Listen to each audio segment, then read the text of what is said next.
yesterday. All right. Good evening.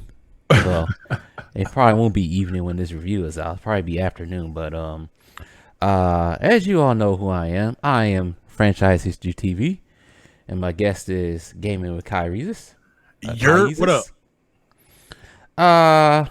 As you can all tell by the banner looking below, we're gonna review Spider-Man: No Way Home, aka Iron Boy 3. All right, I know some people don't like me saying that, but he's Iron Boy 3. Actually, he's probably less Iron Boy 3 in this movie. Yeah, I was about to say after this one, you can't recall him Iron Boy no more. You know what I'm saying? All right. So usually, well, this time around, this is a spoiler-filled review. So yeah, if you haven't seen the movie yet, what the hell are you doing here? But I know some people don't want to watch the movie. They just like hear the spoilers and they go watch the movie. Some people are weird like that. So Y'all definitely weird because how, sir? How? I think some people do that because some people don't really want to see the movie. Like they're not. I wouldn't say don't see the movie. They're not really hyped about the movie. So if it's spoiled, they just like, yeah, I'll go see it. Cause I'm like that sometimes with certain movies. Like a movie I really don't want to see, waste money and see it. Yeah, right. And I go watch it and see for myself.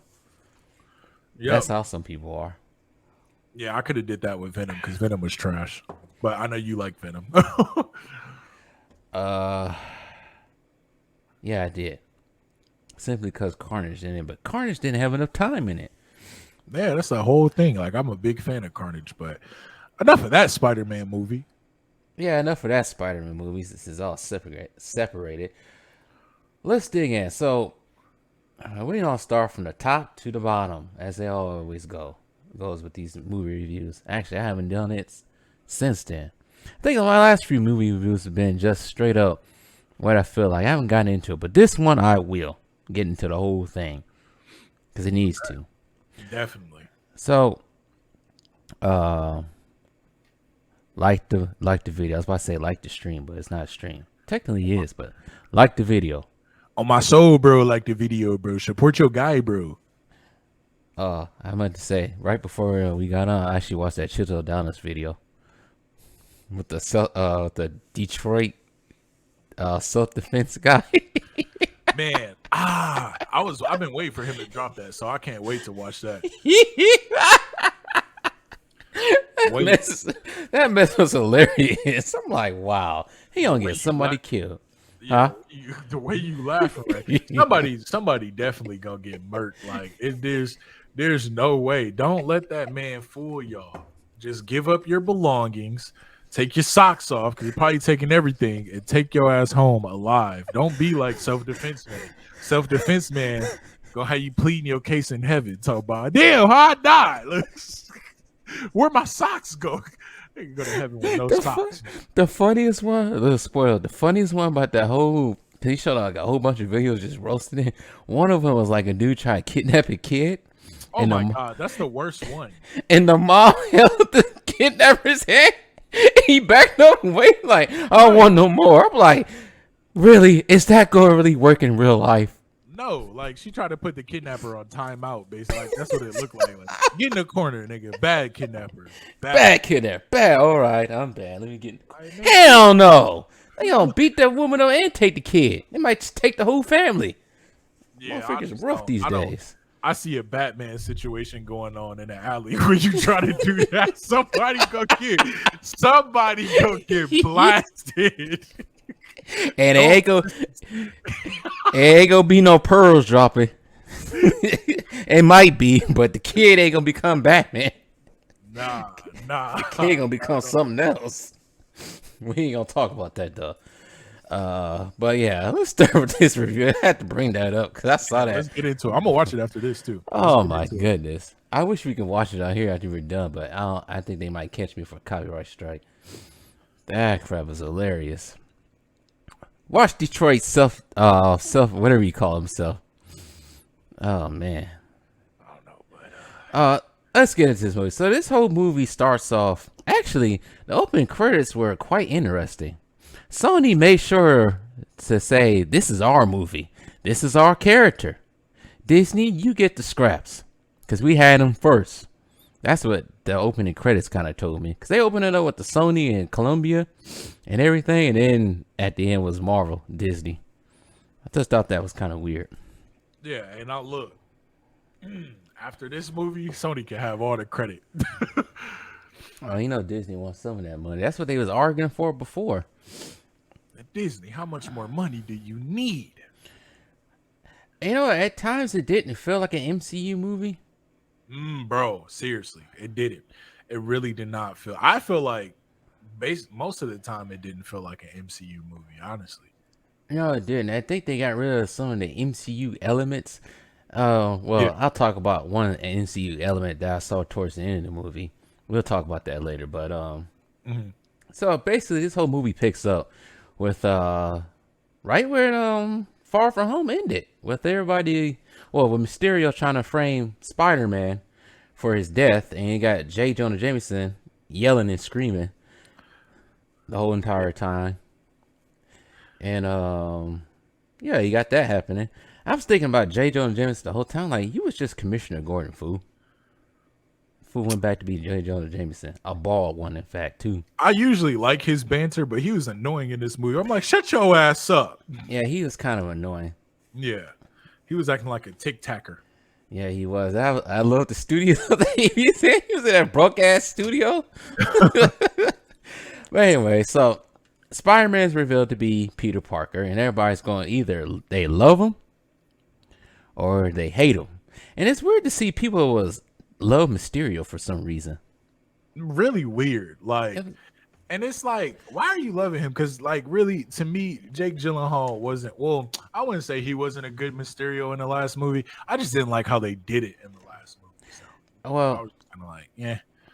Well, people know me on my channel. They know how I don't like MCU Spider-Man. And they know I don't like how every villain so far, except for this movie, every villain so far has been some way, somehow connected to Tony Stark. So, very true. I do get praised for this movie for not doing that. That's not even a spoiler right there. Everybody should know that by now. Yeah, but I do get, yeah. But so yeah, everybody's going crazy because Peter Parker is Spider-Man. Like I say, either they hate him or they love him, and they kind of follow his ass all the way to his house. That house was junky as hell. Facts. All right, somebody clean that house up, man. Master Splinter definitely got a spot in the corner. Yeah, exactly. Somebody missing in that house. They under some covers. Right. But so everybody, so is it Aunt May, Happy Hogan, Fake MJ, and Peter all watching the events fold out. Everybody's either messing with him. You got the helicopters at his apartment. You got people throwing rocks into his house and all types of stuff. Right. And, like with support with Mysterio on the brick or whatever. I'm like, y'all corny, bro. Yeah, y'all corny. You got J. Jonah Jameson just yelling and screaming the whole entire movie. Well, the entire movie, bro. I'm trying to figure out how did he get a better studio towards the end of the movie? Within like 2 days. That's a good question because I don't know. Maybe he was living off Spider-Man clout. Like the Spider-Man hate was doing his pockets good. Somebody probably started a GoFundMe. That was some quick ass freaking GoFundMe right there. Within 2 days? That's what I'm guessing. This movie happened in the course of 2-3 days. Yeah, if I was Spider-Man, I would have called the IRS on that nigga. Like, hey, bro. Bro. Yeah, somebody making some false taxes or something. Somebody getting some bad money, some blood money, something going on. Cause there's no way in the world that motherfucker was in a bummy ass shack of a studio, and then a day later he's in a fancy ass studio. Makes no sense. But anyways, let's move on. So Spider-Man, I should say, Peter Parker has to deal with everybody knowing his identity. Fake MJ and his friend Ned Liz are trying to get into school. College, I should say. Keep in mind, people, the year is 2023. Keep in mind, Peter Parker should be an adult, not a kid. Keep that in mind. In the movie, too. Because I was thinking about it, too. It's like, wait a minute. Hey, wait a minute. Didn't the freaking Infinity War and Endgame are 5 years apart? So, Infinity War is 2018. Endgame is supposed to be 2023. This motherfucker should be a grown ass adult, but he was blipped. I don't care. I'm just saying. He should be an adult by now. But anyways, so they're trying to get into MIT, which is Massachusetts, whatever, you don't know. MIT, yes. I'm not going to say the whole thing. So they're trying to get in. Institution of Technology. That's a tongue twister. Yeah, it is. I never knew where that was at for some reason when I was younger. I was like, where is that at? Now I find out. Looked it up. Oh, it was in Massachusetts. Weird. So they all try to get into MIT and it doesn't work because their association with here Spider-Man. So before that even happens, they have to deal with the ramifications of Mysterio's death and everybody try to charge him with murder, which there's a special cameo which nobody went crazy about in my movie theater. Did they go crazy with the special cameo in your movie theater? Yes, they went crazy over every cameo. My theater was quiet when spoiler alert, Daredevil came around, or Matt Murdock. Yeah, my theater went like, it was like, oh, and I was like, okay, let's go. I might have to watch Netflix when I get back to the crib. Really, I want to watch all the Spider-Mans again though. That was weird because my theater, when he came around, they was at the table and everybody looked. Unlike I'm looking at people in the movie theater, nobody said a word. It was like quiet. I was like, yay. Like, did y'all not watch it? I don't think people watched that. Probably not. Probably didn't. But yes, Matt Murdock, aka Daredevil, show. He did have a cool scene. His only scene in the movie when he caught that brick. He's like, how did you catch that? I'm a really good lawyer. But go ahead. No, I was saying that was his words. I'm a really good lawyer. But I kind of expected him to be in it because if you are a comic book fan, you know when Spider-Man did get in trouble with the law, or Peter Parker, or anybody got in trouble with the law, oh, we're going to get Daredevil, Matt Murdock. So there's that. So actually, Happy has to deal with the whole thing with stolen goods and everything from Stark Industries. So he has to deal with that. And kind of Aunt May, fake MJ, which they kind of reveal her last name is Watson, but she prefers to go by Jones, which kind of had my eyes rolling. I'm like, wow, just a way just to mess up that character. But we'll get back to that later. It's the multiverse. I know, but they kind of play with that later on. But so I like the part when Ned is trying to say, I ain't gonna say anything. He ends up spilling everything. I kind of chuckled at that part when he was getting interrogated. Yeah, this dude, man. And like the funny part was like the detective came in. He was like, "Hey, get him another snack." I'm like, bro, why they coming at my boy like that, bro?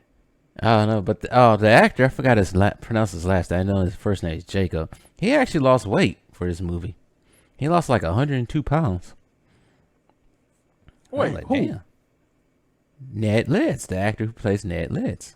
Oh wow, I didn't even notice. I don't know. They didn't make you notice, but I'm like, yeah, you kind of can notice a little bit. Because I think he was wearing a big ass shirt.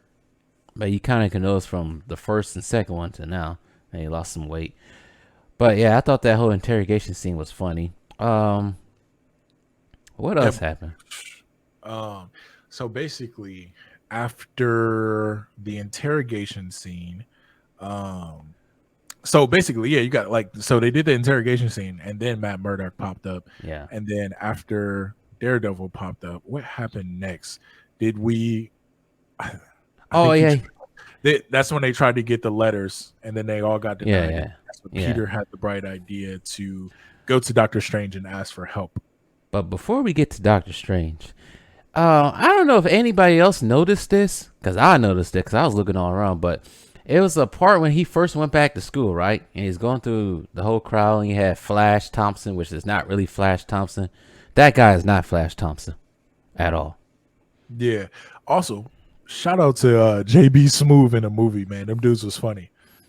Oh, yeah, Hannibal. What's his name? Hannibal Buress? He lost a lot of weight. He did. Yeah. But before that scene, but when he's walking up the stairs, did you notice something on that mural? Who was on that mural back there? I didn't. So they had a couple of real life figures, science people up there, but also they had Howard Stark on there, Tony Stark's dad on there on one side, and then they had Hank Pym on the other side. I don't think anybody caught that in that mirror. I was like, oh, that makes sense because they both minds of science. They didn't Yeah. have, Go ahead. but they didn't have Tony Stark on there. But that's weird. They didn't have anything memorializing Tony Stark, which is weird because this movie is only like a day later. That is true. Because I was gonna say, well, they did give a memorial at the end of the last movie, but then yeah, like you said, it's only a day later. So yeah, Tony Stark wasn't mentioned much in this movie. I'm glad because of that. I'm Yeah. very glad. And I think Far From Home was basically just showing how the world was after the end game, because everybody, I guess, was still mourning Tony Stark, so that makes sense. But I just thought about it, I was like, why isn't no still like memorials to Tony Stark, even though this movie's like a day later after that happening? Just thought that was weird. But Well, I actually, you know what? There's kind of an answer for that because people have short memories. So just like something polarizing happens in real life, I think they were trying to play off of like the chaotic things. Like everybody's focused on Spider-Man. Like they just revealed the identity of Spider-Man, so nobody's worried about what just happened. They're like, "Yo, hey, Peter Parker," you know what I'm saying? So I think that's why they kind of left the whole Tony Stark thing alone. makes sense. Makes sense. What was I gonna say? But yeah, I like how you just spot stuff in the background that people normally don't want to see or don't see.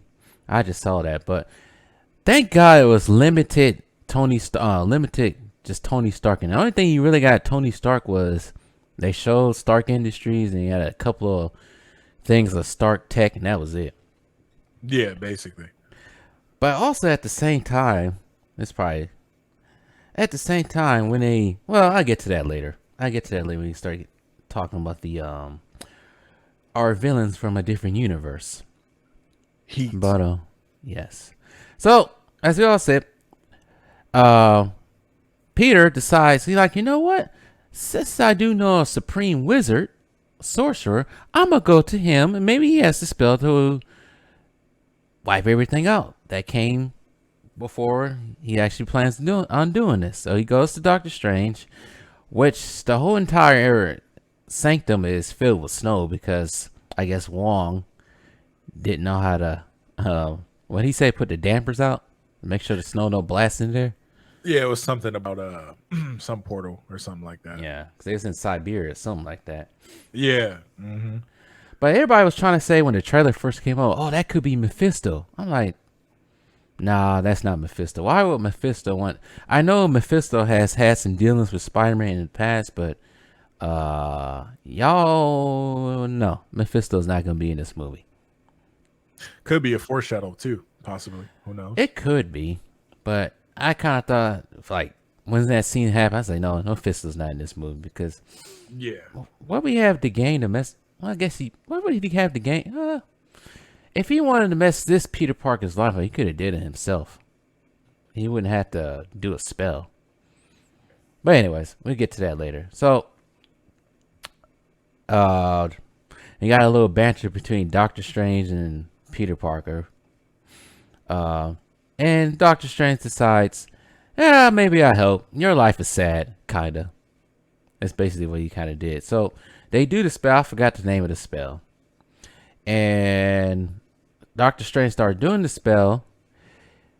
And Peter starts adding on all these people who probably should know his identity. And he almost messes up this spell. And Doctor Strange said, no, we ain't going to do this spell. It's too dangerous. Maybe you should try to talk to the MIT recruiter, wherever she was. And maybe you can try to sweet talk her into letting Ned and MJ enter into the college. So he does that.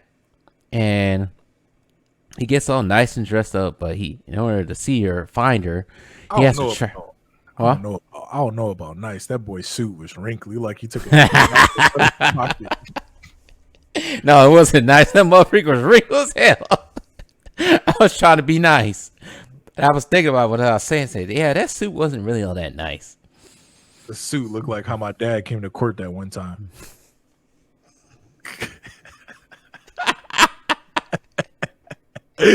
Paper bags. paper bags. That's a story for another day, people. Yeah, we ain't gonna tell that story. That story's too funny. But anyways, Uh, so yeah, he finds the MIT. We just call her the recruiter or something like that for now. He finds her after she leaves this MIT swerve or swirl called by Flash Thompson, because Flash Thompson is going to MIT. You know what? This Flash. Let me get back. Let me get to Flash Thompson. This is one of the things wrong with MCU Spider-Man. Flash Thompson is supposed to be a nerd, a jock, a football player, a rowdy row. Why is this fool trying to get into MIT? I have no clue because I was like, how did he even get into MIT, bro? Like, stop it. Well, his parents were rich, supposedly, but I'm just thinking in my head that this is not Flash Thompson. He a cloud chaser.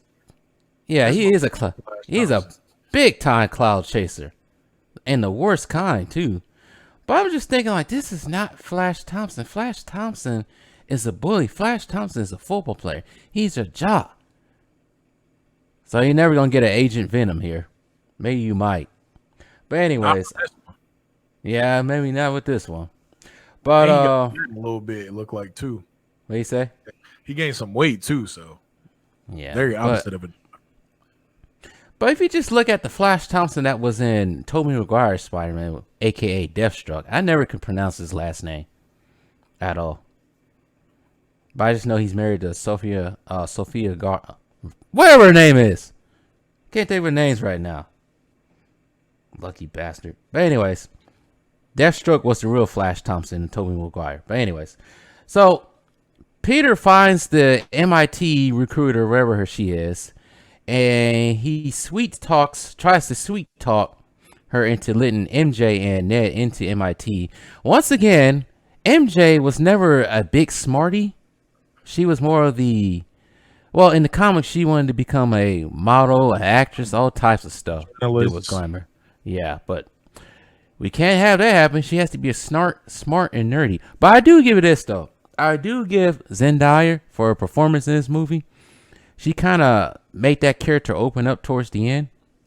And then just having her deadpan, boring, snarky comments that she had in the first two, I do give her that for making that character grow. Don't you think?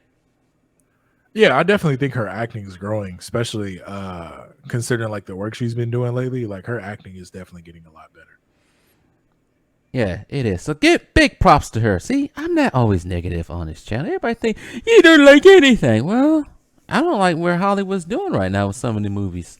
I don't like some of these Hollywood actors, but that's a rant for a different time. But anyways, back to the movie. So, where was I at? Oh yeah. So Peter has this. I hate the way they say this in the movie. That tingle. Spidey senses. Just say spider sense. Need a tingle. But so anyway, Peter's spider sense starts going off the chain. And he's looking around, he starts hearing an explosion. And guess who we get? Dr. Octavius. Dr. Octavius from Tobey Maguire's Spider-Man. Tearing up a rampage. What a intro, dude. Like literally what an intro. Like you see it in the trailer and you're like, oh, that's pretty cool. But when you're in theater and you're immersed, it is like completely different. I was like, bro, this is lit. Yeah, except my movie theater. You know, I was sitting all the way up in the corner, all slouched up there. There's so crowded in there. I said, next time I'm going to a bigger movie theater. But anyways, so Doc Ock comes in looking for revenge on Tobey Maguire's Spider-Man for stopping him from building his machine. And we get a lengthy somewhat fight. And in the meantime, Spider-Man's trying to save the MIT lady from falling over the bridge and dealing with Doc Ock's tentacles. And eventually, Doc Ock corners Spider-Man under the bridge and finds out that Peter Parker is not Peter Parker. I guess you kind of like that, say, you're not Peter. Yeah, that was dope. So, the funny thing about this is, we'll get into that later. So, anyways, Spider-Man, he takes part of Spider-Man's nanotechnite Iron Man suit, a piece of it, and puts it on it basically like becomes part of his tentacles. But now Spider-Man can actually control Doc Ock's tentacles, which I thought was actually kind of cool. How he can control That them. was dope. I was like, Excuse me. I was like, what? That is dope. Nanotechnology, though. Yep.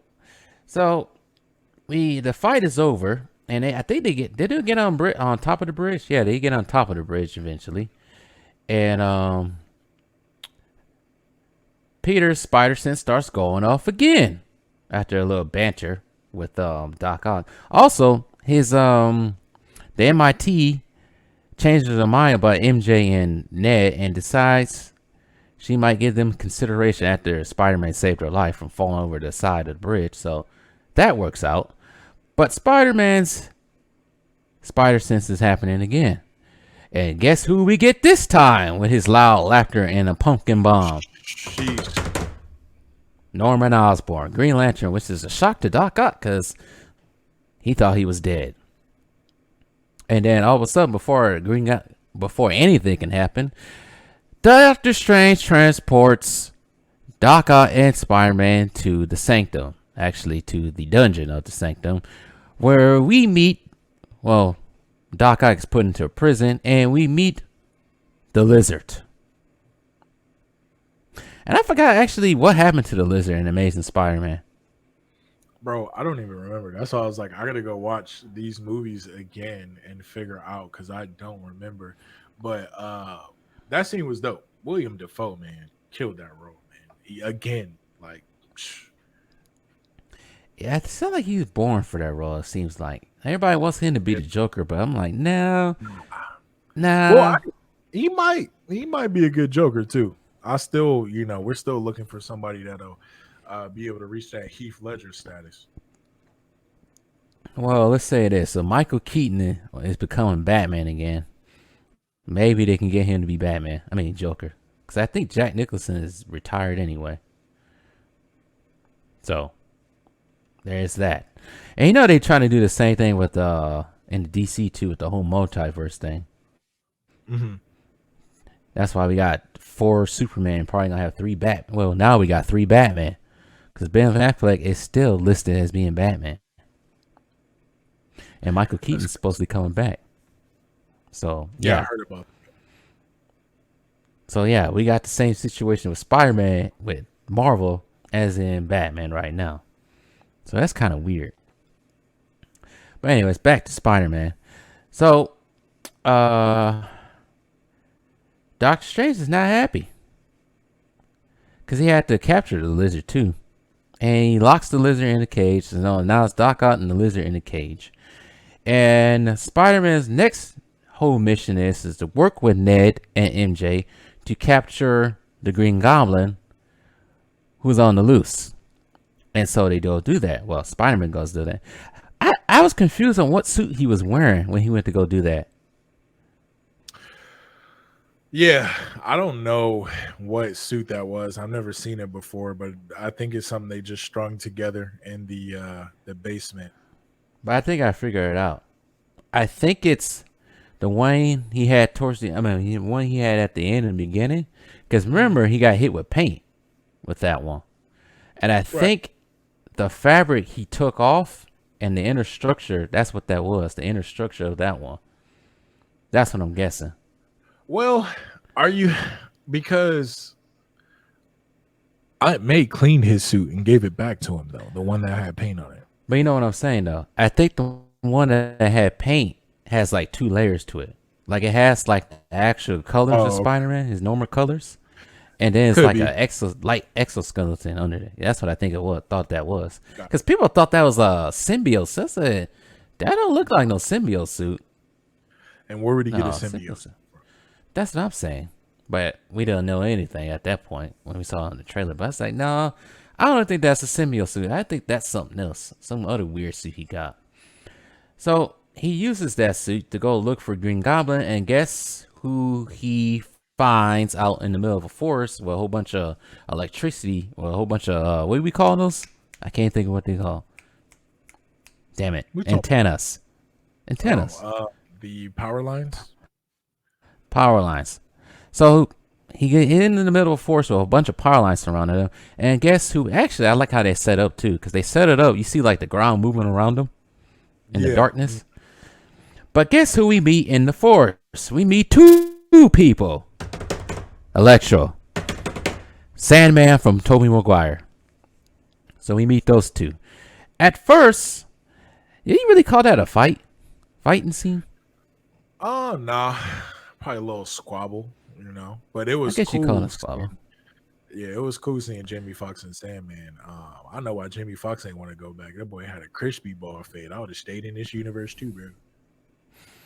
I know he looking like, damn, I look sharp. I ain't going back in there. I ain't going back to that one that had buck tooth and glasses and a comb over. Right. I ain't going back to that universe. Well, he wouldn't have been blue though in that universe, which I always hated. Why was he blue? Man, they wanted to go with the Unlimited Spider-Man from the Unlimited Universe. That's what they did with that one. Because in that one, he's blue for some weird reason. I don't think you know how the Unlimited Universe ended. Marvel Universe ended. Did you? Do you? Mm. Do you know what it is, though? Nope. Well, it was the one... Well, it served as... I don't want to say it served as a reboot, but it came out like during, like, actually 20 years ago. It started 20 years ago. It came out almost the same time the first Spider-Man movie came out, but it was the Unlimited Universe. I forgot the correct name. I think that's the correct name. And they kind of started off with Spider-Man, and then they expanded with the X-Men and Fantastic Four. That universe ended disgustingly. It ended badly. They ended up killing off everybody. Bloody, from what I read. It wasn't a good universe at all anyways. Might have checked that out. And Spider-Man gets killed by Green Goblin in that universe. But anyways, I think that's where Miles Morales is from. That universe. I'm not sure. I stopped reading Marvel comics after 2010. So I don't know. But anyways, moving on. So, like I said, we meet Electro and Sandman. Sandman is actually still on good terms with Tobey Maguire's Spider-Man because he also thought that was Tobey Maguire's Spider-Man. And then he said, right, I don't know who this is. But he ends up helping him anyway take down Electro. And Electro gets sent to the prison underneath the Sanctum. And Sandman is kind of not feeling this whole getting sent to the prison. And eventually Sandman gets sent to the prison anyway, along with a tree. Remember that tree? Yes. So now Sandman, Electro, Doc Ock, and Lizard are all captured underneath Doctor Strange's prison. And then I forgot what happened after that. Cause I think I'm skipping a scene after that. So basically, what happened after that part, when they got everybody in the prison, that's when Doctor Strange comes back, and he's got this cool little gadget, and he's talking to Spider-Man, MJ, and what's that guy's name again? Ned. He's talking to him about sending them back to their own realms, and they're having this conflict about, well, if we like send them back, then they're gonna die. And they start talking about the ways that they died, because certain parts of them, like, they were in the same universe, so they remember how one person died, versus how the other person died, and they're like, yo, we don't want to die. And Peter Parker has this like moral conflict, like, well, we can't do that, like, we should give him a second chance, yada yada yada, so on and so forth. And then I think at that point too, they had already, I think the scene you skipped is they went and they got William Dafoe from Feast, and then they brought him. That's when I think that whole conversation. Yeah, that's what I was trying not to skip. That's why mine kind of went blank. So yes, they find Norman Osborn. Yeah, they find Norman Osborn, but before they find Norman Osborn, Norman's actually trying to hide his glider in the. So they kind of bring back. After this point, this movie is nothing but nostalgia after this point. But they kind of bring that nostalgia back with Tobey Maguire's Spider-Man, with the Green Goblin persona talking to Norman, and Norman's still acting tortured. And eventually Norman ends up freaking breaking that mask and somehow stumbles upon the shelter. When Spider-Man meets Norman Osborn and Aunt May. And Norman has went back to Norman. He has no clue on how he got there. He talks about how Osborne Industries does not exist. Somebody's in his house. And then he gets to a very tender point when he talks about Harry. And he kind of does the same thing, but he said, I can't find my son. And I thought about, I said, yeah, they trying to get us with the nostalgia right there with this one. But we all know James Franco wasn't going to be back for this. He's no longer welcome in Hollywood. Sorry. Did you know that? Did not. What happened? He got Me Too. Oh yeah. I forgot. He got Me Too by a couple of people, including an MCU alumni and Scarlett Johansson. So I don't think he can ever be back in Hollywood, which is weird because we all know Hollywood's a bunch of you know whats. We ain't gonna say it on here, but it would have been nice to see James Franco, Harry Osborn in here, but yeah, that's whatever at this point.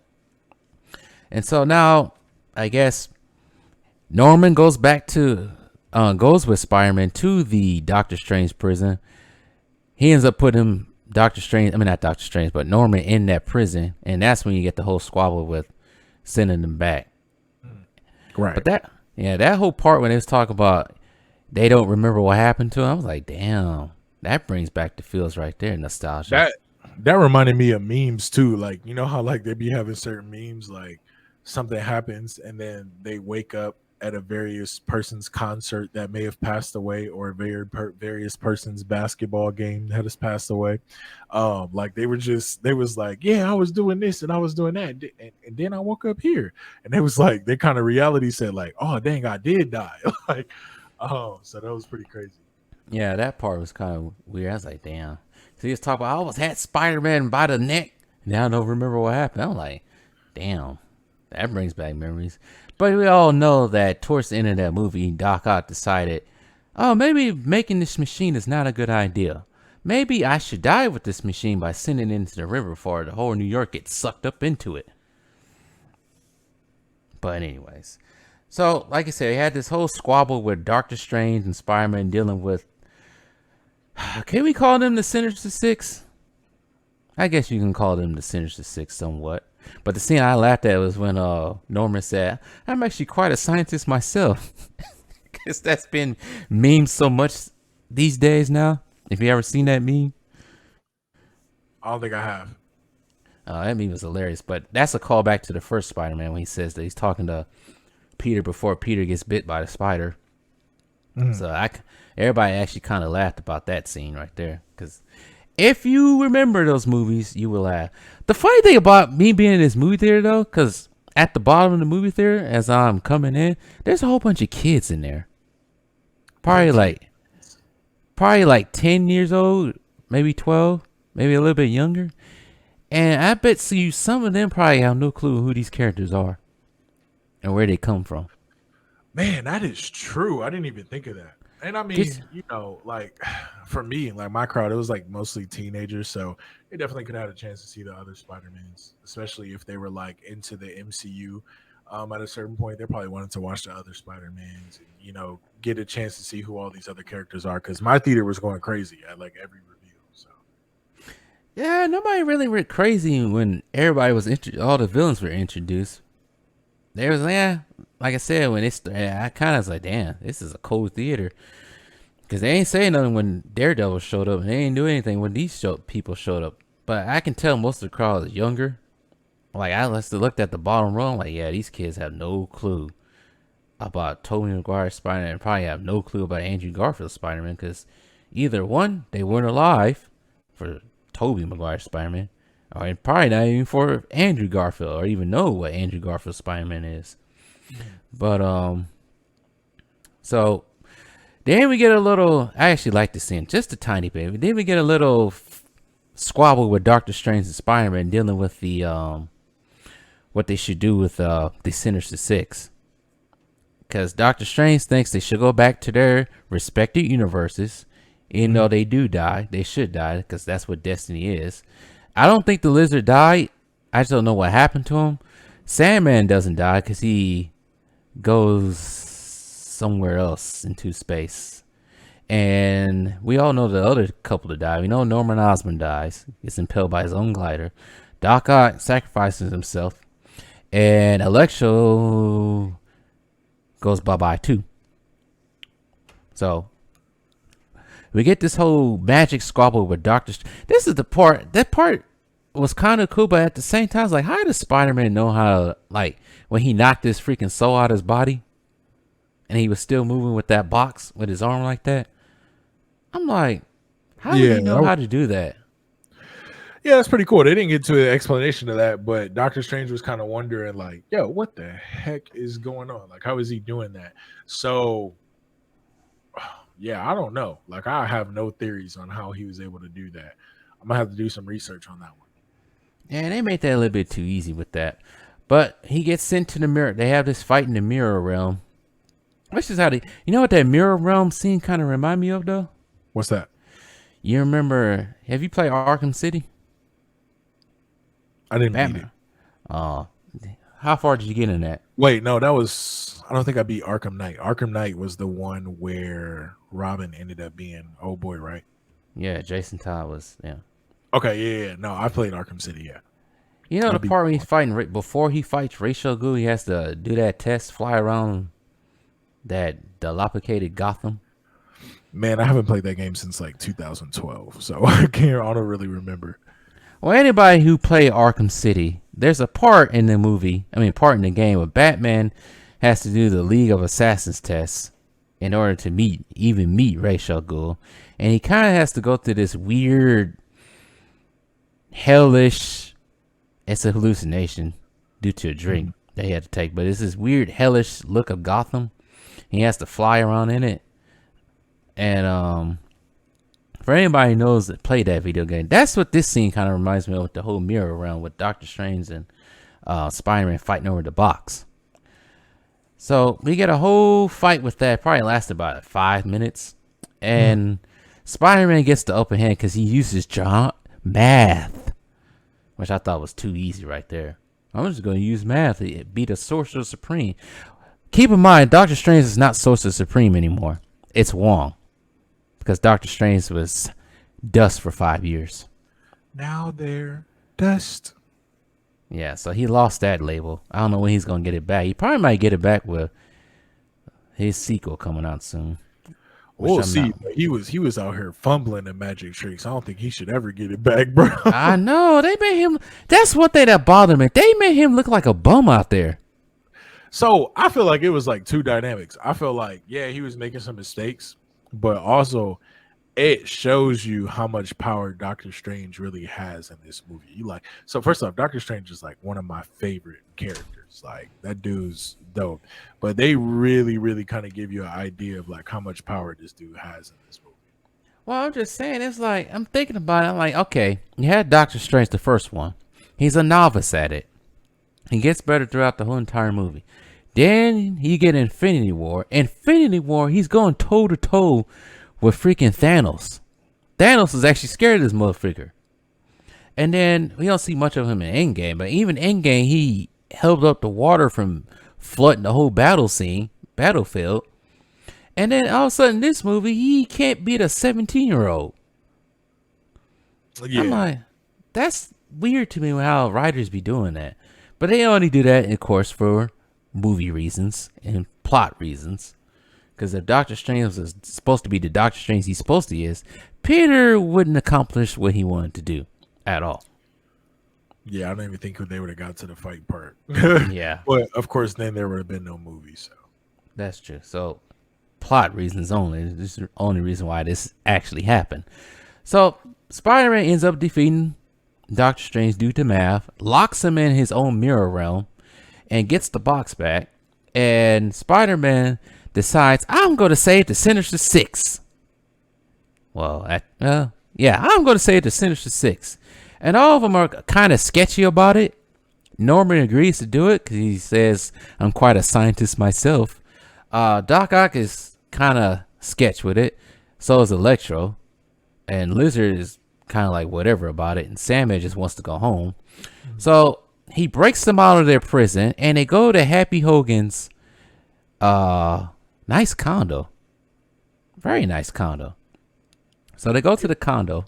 What are you gonna say? I said, yeah, that condo was slick. Yeah. So they all go to the condo.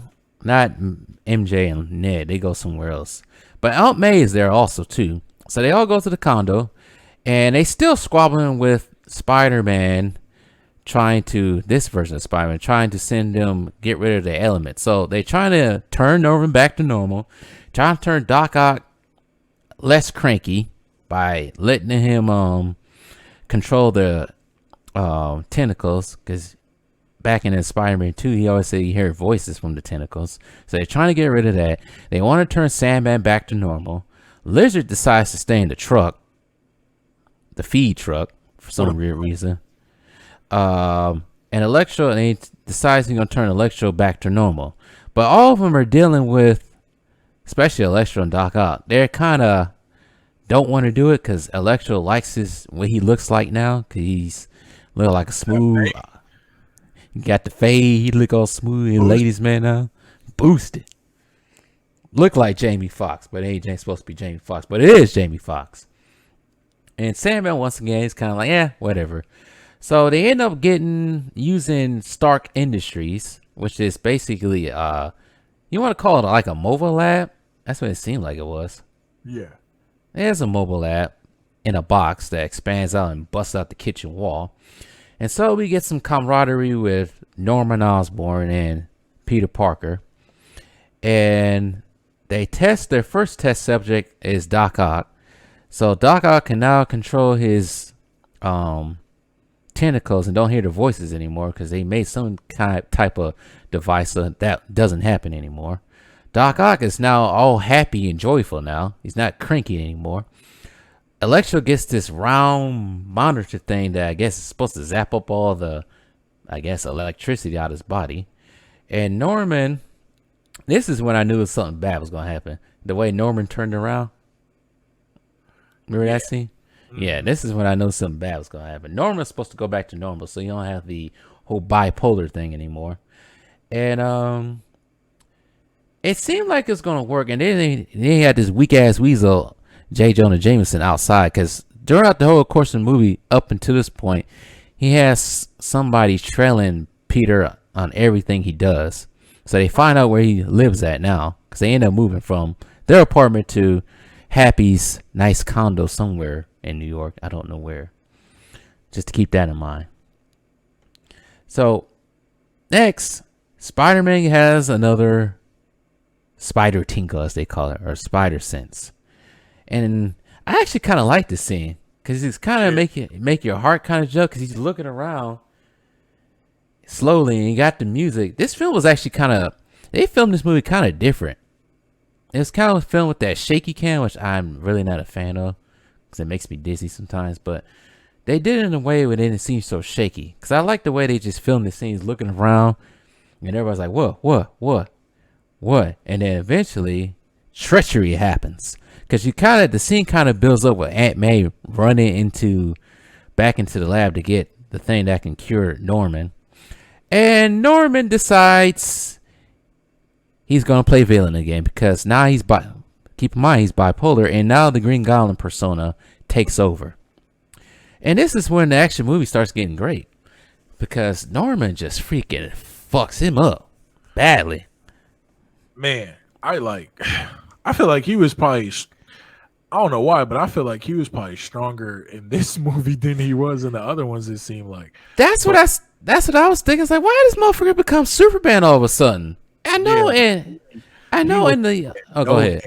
Yeah, he wasn't playing no games. This is like straight bodying Spider-Man, like throwing him through floors. And he had a Thanos line, bro. Like probably one of my favorite movie lines since was it Infinity War or Endgame, where he was like, couldn't live with your own failure. And what did that movie get right back to me?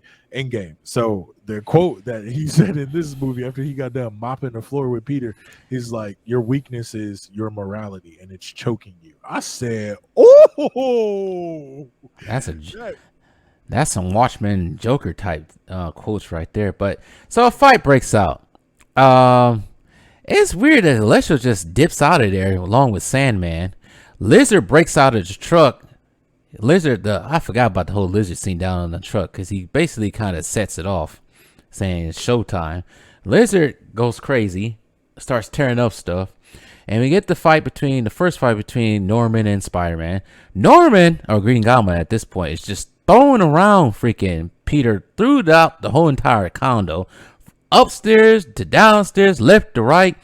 Doc Ock is actually on Spider-Man's side, but he gets blasted out of the building by Electro and escapes somewhere. Which is weird. Like, where did he go? I think like Electro just dipped because he was more like the entire time. Electro was just more worried about himself and how much power he could have.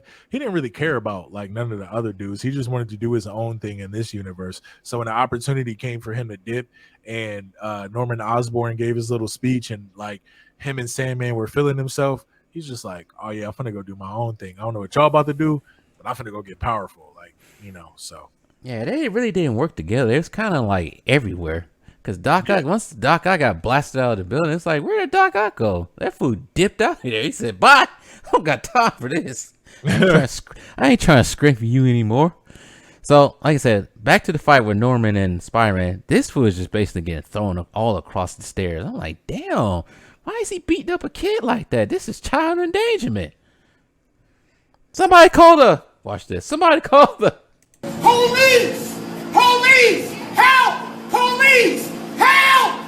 Police! Help! Help! Police! Help! Oh man. I was like, why is he beat the crap out of his kid? Like, this is not even the right Peter Parker.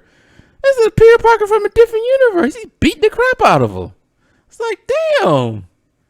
Yeah, he got beat like man, I don't know what he got beat like. He got beat like, you know how when you get in trouble at school, your mama got to pick you up from the schoolhouse and she got to call off of work. That's how he got beat. He got beat like Darth Vader beat Luke Skywalker in Empire Strikes Back. His face was all bruised up. He got a worse beating, I think, than Thanos gave the Hawk. Like he put them paws on Peter, or they were equivalent. They was like right there. And he almost that beating was almost the equivalent of what Bane did to Batman. He didn't break his back.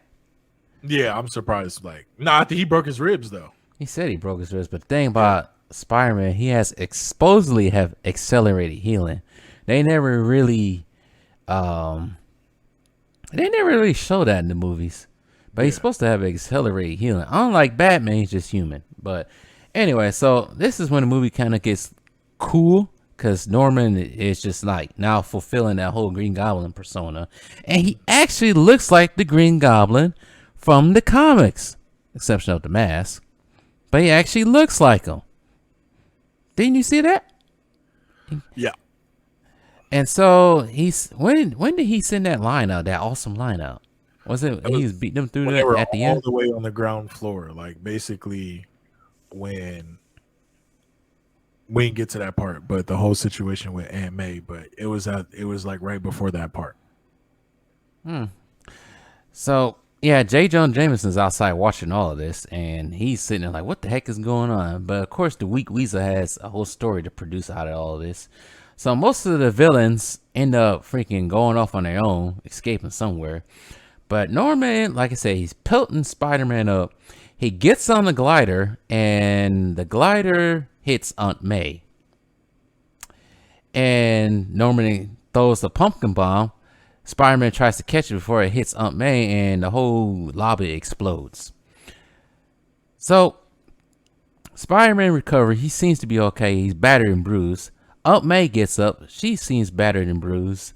And then she hits Spider-Man with great power comes great responsibility, dealing with everything that's been going on. Because now, at this point, Peter kind of regrets trying to save all, in this case, the Sinister Five, because Doc Ock is not really part of them.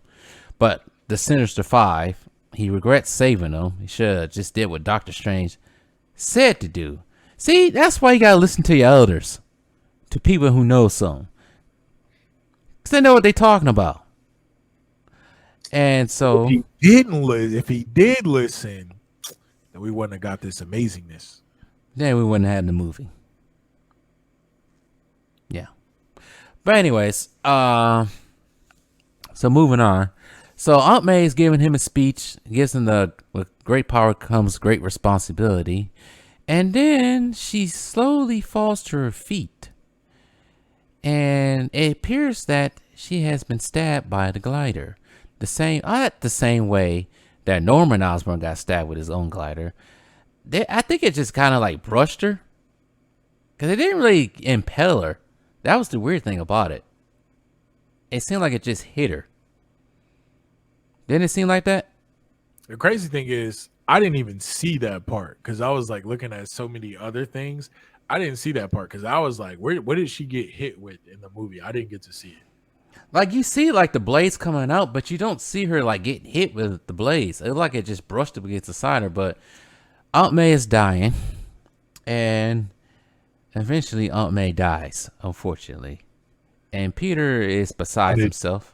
On the G almost cried thug tears, bro. Outside, SWAT is coming in, or whatever they call themselves. Damage control. I think it's damage control. But we're going to call them SWAT for now. SWAT comes in, slowly coming in.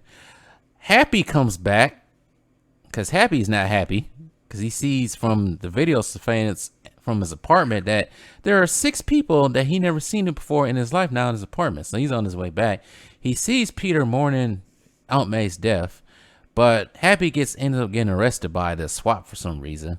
That scene was actually kind of cool though. It's kind of emotional because he's sitting there looking outside the car, looking through. And he sees Peter crying, and you see all the red dots on it. I thought that scene was kind of cool. It built the emotion. It really was dope. I thought that was like one of the better scenes. You know me as doing photography and stuff like that and cinematography. Bro, I love that scene. Like that scene made you feel every piece of what Peter Parker was going through. And it's just like so dramatic. And it's just like reality setting in for Peter. And you can only imagine the thoughts that he's having. Like if I would have just listened, this wouldn't even happen right now. But I like it too because again, I can't even say that. I'll let you get the rest of the plot because I'll circle back to that. So yes, Aunt May has died. I don't really know that he leave Aunt May's body just there. I think he did, of course. Yep. So Happy's arrested by the SWAT. Spider-Man watches J. Jonah Jameson just be an asshole. Trying to blame, basically making Peter feel even worse. I thought that whole scene right there said, "Dad, this motherfucker is a weak ass weasel for this." Don't you think? Yeah, that's what I said, bro. He's just like. That's why I was annoyed with him the whole movie because, like, bro, it's a kid and you're doing the most. Like, I can understand when you still didn't know who Spider-Man was or his like identity, but like when you realize who Spider-Man is, and obviously you've seen what happened because you were there, and you're still using it as an opportunity to kind of like skew this situation, and it's just like, bro, stop it. Yeah, I thought that was a weak ass weasel move right there. I say, you know what? First of all, fool's not even at the Daily Bugle. He's at a freaking shack somewhere. And how is he getting all this clout? That's the only thing I don't like. Well, that's one of the things I don't like about the MCU Spider-Man. It's that. It's not like they just pieced him in there just to have, once again, nostalgia bait with this whole entire thing. But I feel like sometimes he didn't fit. Mainly because I know him as being Peter Parker's boss at the Daily Bugle, and we haven't even got to that point yet. Maybe we might get to that point, but I don't think at this point he would work with him. So we probably won't get Peter Parker working at the Daily Bugle because I don't see him doing this at all after what happened in this movie. Yeah, if I was Spider-Man, he got to catch the fade on it, bro. Soon as I see him, peek, peek, beak, beak, beak. So yeah, that sucks. We don't get to see that part of Spider-Man happen because it adds drama to it. But no, that's what these writers be writing. They don't go by source material anymore. They just do whatever. But anyways, moving on. So Ned and MJ are trying to figure out what happened to Spider-Man, and Ned also, keep in mind, Ned has Doctor Strange's knuckle portal things. I don't know what they call them, but he has those on his hand. and he decides to use them, and they're trying to look for Spider-Man or Peter at this point. And Ned actually references himself or references his family. Supposedly they can do magic or been known to do magic. So he said, I'll be getting this tingling in my fingers. And he was like, Dr. Strange was like, you should see a physician. Oh yeah, I forgot about that. Maybe you should see a physician. That was another funny part with it was a deadpan joke, but he's like, "Is this tree a tree villain?" And Electra was like, no, it's just a tree. It's just a tree. It's just I a was tree, going bro. when you asked me about the tree, I was gonna get to that, but I wanted to wait till you got to that part. But yeah, I forgot about that tree. That was that deadpan. It's just a tree, bro. But yeah, so Ned tries to open up a portal. He keeps trying, and then we see a Spider-Man. We think we see a Spider-Man. We do see a Spider-Man. And drum roll, please. Jumping out of the portal is Spider-Man. And what Spider-Man do we get? Andrew Garfield's Spider-Man. Keep in mind, this motherfucker is 39 years old, right? Andrew Garfield. He's 39 years old. Why does motherfucker look like he's 19 still? Bro, I don't get it. Like, I don't get it. But first off, did your theater go crazy on this part? Because mine was Yeah, they did. They was like, yeah! And the funny thing is, well, it got me laughing because I was laughing at somebody's joke and they made it in the crowd. All you hear is this. Yeah, I know the motherfuckers were lying. That's all you hear in the back. That's all I heard in the background. It's like a Simpson episode. They're like, yeah, I knew the motherfuckers were lying the whole time. First off, everybody kind of knew it was Cap because on the trailer, like, it's one Spider-Man versus the Sinister Five at this point, like in the trailer, and everybody's like, "There's no way. There's got to be two other Spider-Mans that they filtered out of this scene right here." We'll get to that scene later. We'll get to that because I don't want to roast Marvel for doing that. So yes, we get Andrew Garfield Spider-Man, Ned and MJ, and I guess that could have been Ned's grandma or mom or auntie, whoever that was. They're all shocked. Grandma or mom. It seemed like his grandma. Because they had Ned's house. So they all shocked to see Peter Parker, but it's not their Peter Parker. MJ tries to make sure this is Peter Parker, and Spider-Man can basically do everything that a spider can. And so yeah. We get Andrew Garfield Spider-Man. So they're still trying to look for their own Spider-Man. And they try again. And they keep trying again. And eventually, another drum roll, please. We get Tobey Maguire's Spider-Man coming to the portal in plain clothes. Spider-Man from childhood. Everybody in the booth there was like, yeah! Including me.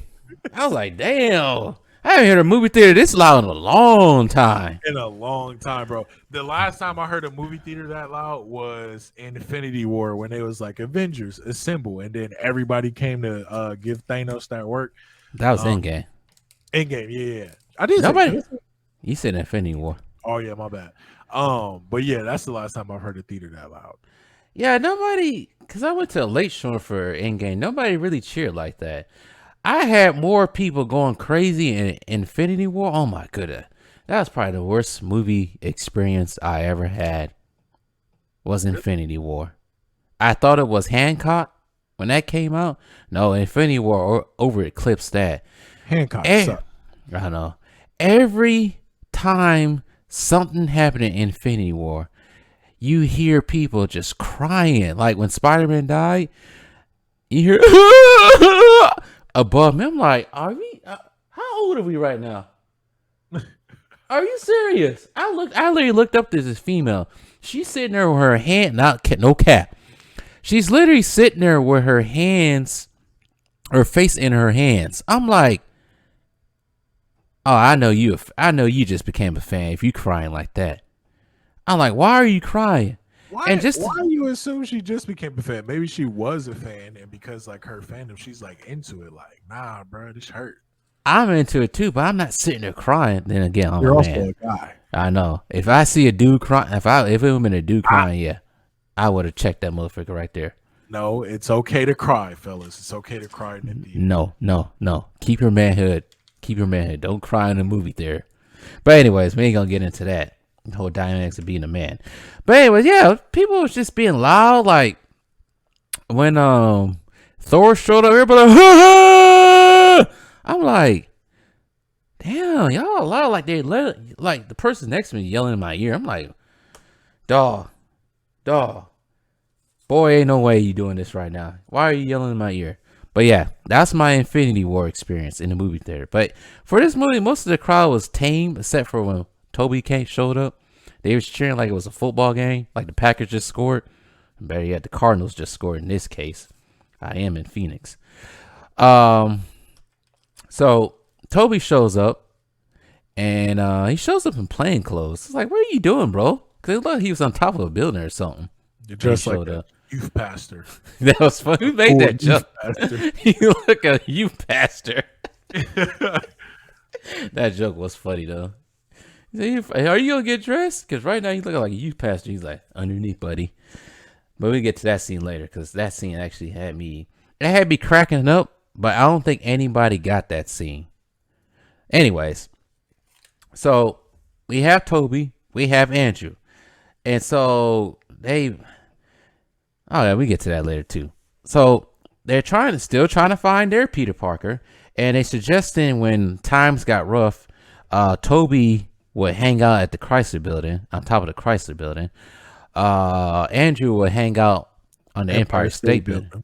So they decide to go look for where most likely Peter will be at.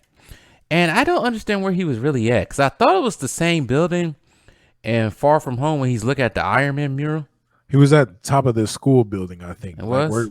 I think they were chilling on top of their high school building.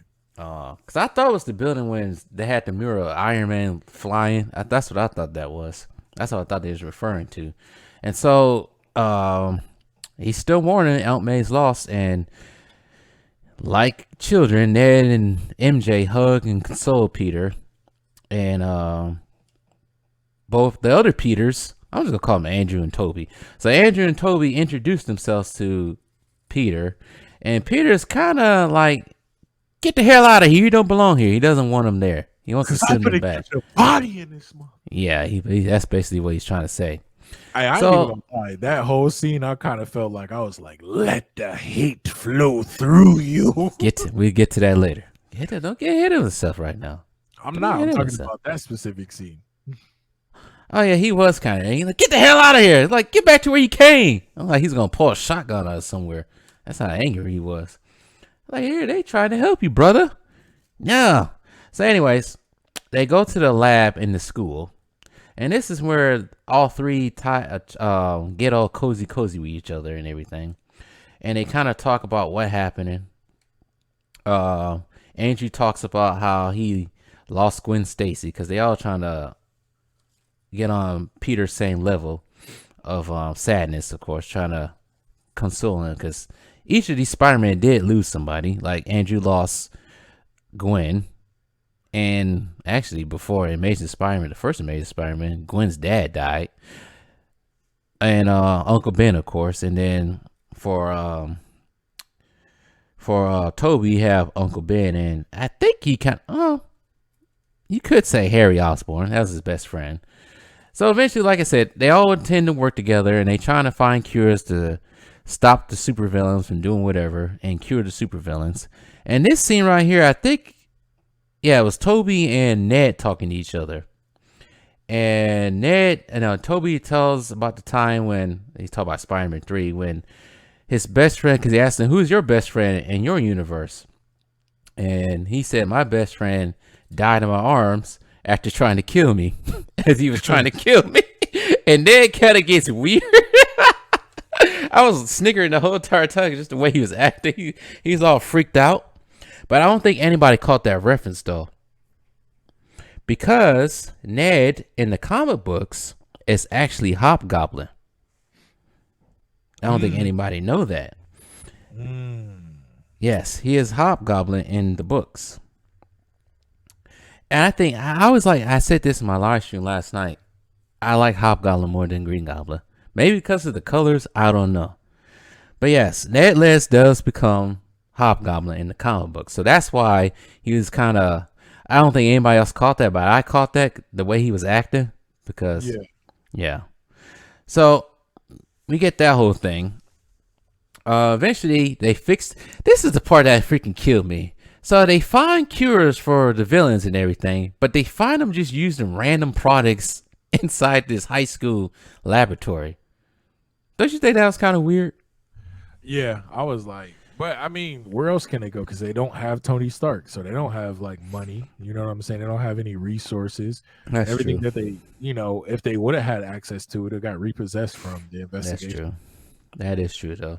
But yeah, they actually do a good job displaying the smarts of all three Spider-Man. They actually do a good job of that. People say, well, I wish they kind of could do that with Batman because Batman, people don't know this about Batman. Batman is actually a genius himself. Now, he ain't no Lex Luthor type of genius. He ain't that smart. But he is smart because some of the Batmans do show his detective skills, but I want them to show his other skills sometimes too. And his invention skills, because he does create his own inventions, but Christian Bale didn't do this a lot. They just got weapons from different parts and put them together. Not create his own inventions. But good job for the writers actually displaying all three Spider-Man smarts with science. Yeah, so I love that. I love that part. I thought that was pretty dope. And MJ kind of alluded to that too. She was like, she said, what did she say about all three of them? She was like, they're all three the same or all something like that. But she said it. And I was like, yeah, that's dope. Because they just got like right to work. I like, bro, it felt really good to see Tobey Maguire in this movie. Obviously, I like Andrew Garfield's Spider-Man too. I know a lot of people didn't like that, but just seeing Tobey, bro, like it was so dope. And you could definitely tell we have aged with Tobey. Like we all getting old, man. Oh, he looked old as hell. I'm like, is he going bald? Hey, my favorite Tobey Maguire movement. My favorite Tobey Maguire moment. Get the fuck out the way! I can't see. Oh yeah, when he was in the car, all that paparazzi. Oh, crazy! Let me see if I can find that right quick. Oh my goodness! Let me see if I can find that on YouTube right quick. Hope they let me play that. That's my Spider-Man, bro. Oh man, I forgot all about that. Let me see if I can find that. Yes, please do. Type in Tobey Maguire paparazzi.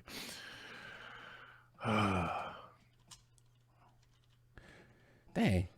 You can meet me at our spot. I caught a vibe. Baby, let me look into your eyes. How long is this video? Oh, it's a minute long. Here it is. So we get a clip. Share it. Or shorts. I'm surprised they have any shorts of it.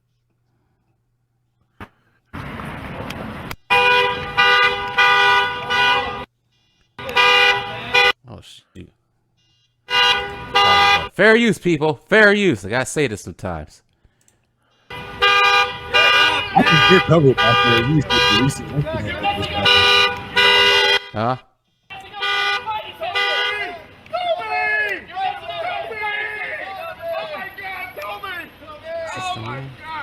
That's how the movie theater was acting when we seen Toby. Oh my God, Toby! I know. Get out the way! I can't wait.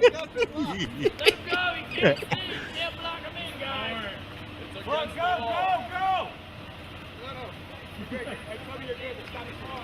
Okay, back up, guys. You can't see the car. All right. Get the fuck out of the way! We can't see! There are cars there,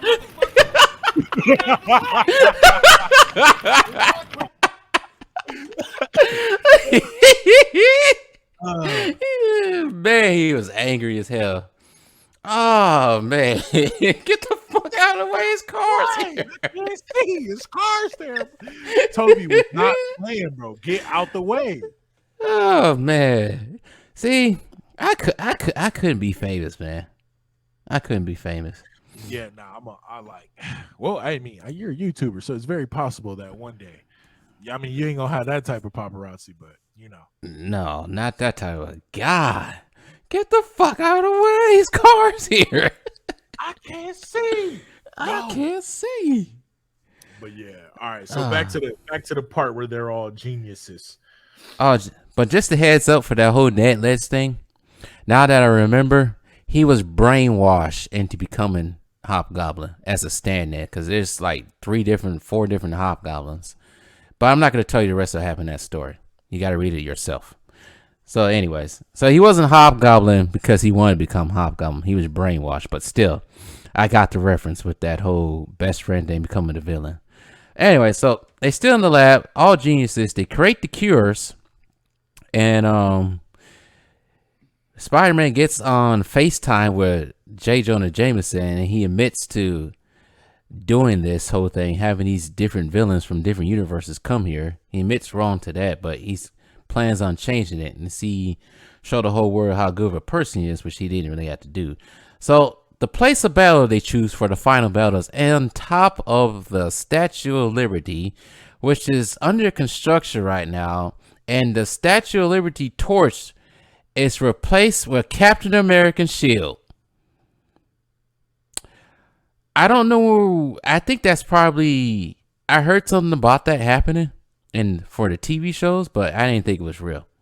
It was pretty dope seeing it though. I thought, but I was like, you know what? I don't think Captain America will stand for that. Hey man, the era that he was born in, it's probably a lot he wouldn't stand for. Side eye.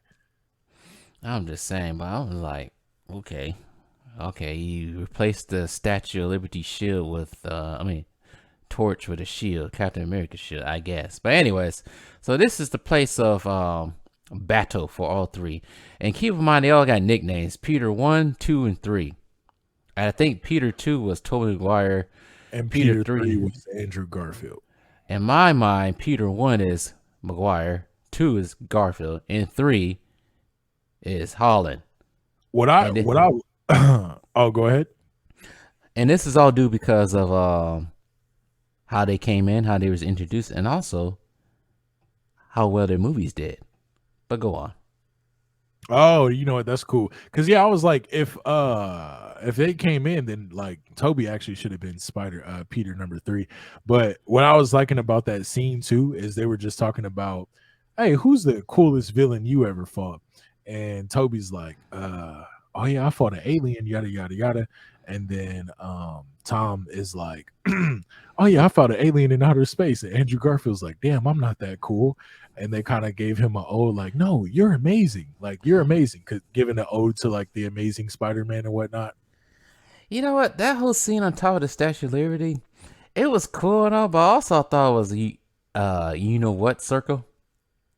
Yeah, a little bit. I think it was more so fan service than anything. Yeah, it was nostalgia and fan service because he was talking about, I went to space and fought a purple alien. I'm like, oh, they just trying to bring on the fan service in here right now. But it was also something else that was said on top of there too that I can't think of. Oh, they went on about the whole webbing thing. Oh man, yeah. Now I was like, bruh, it was like, hey, because Toby, like, so basically the webbing thing, what they're talking about is Tom Holland Spider-Man and Andrew Garfield Spider-Man, they had to build gadgets to make synthetic web. Yeah. Toby Spider-Man comes out of his arm, and they're like, yo, how does it do that? Yada yada yada. Do you have to do anything? And Toby's like, nah, it's just like, I don't think about breathing. I don't really think about this either. And then they're like, does it come out of anywhere else? And I'm like, yo, hey, pause. I was like, hey, pause. I wish I had that freaking chisel down his clit right now when he does that. But I don't have it right now. I don't want to take his stuff. That motherfucker's videos have been funny lately. Brian Black ass meme too, and he'll, boy, if you don't get your yeah, boy.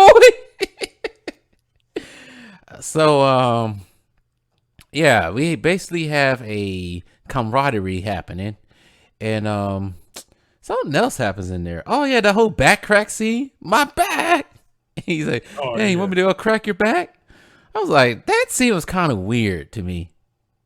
I'm like, all right, they get a little too friendly here. It was that maybe it's just me.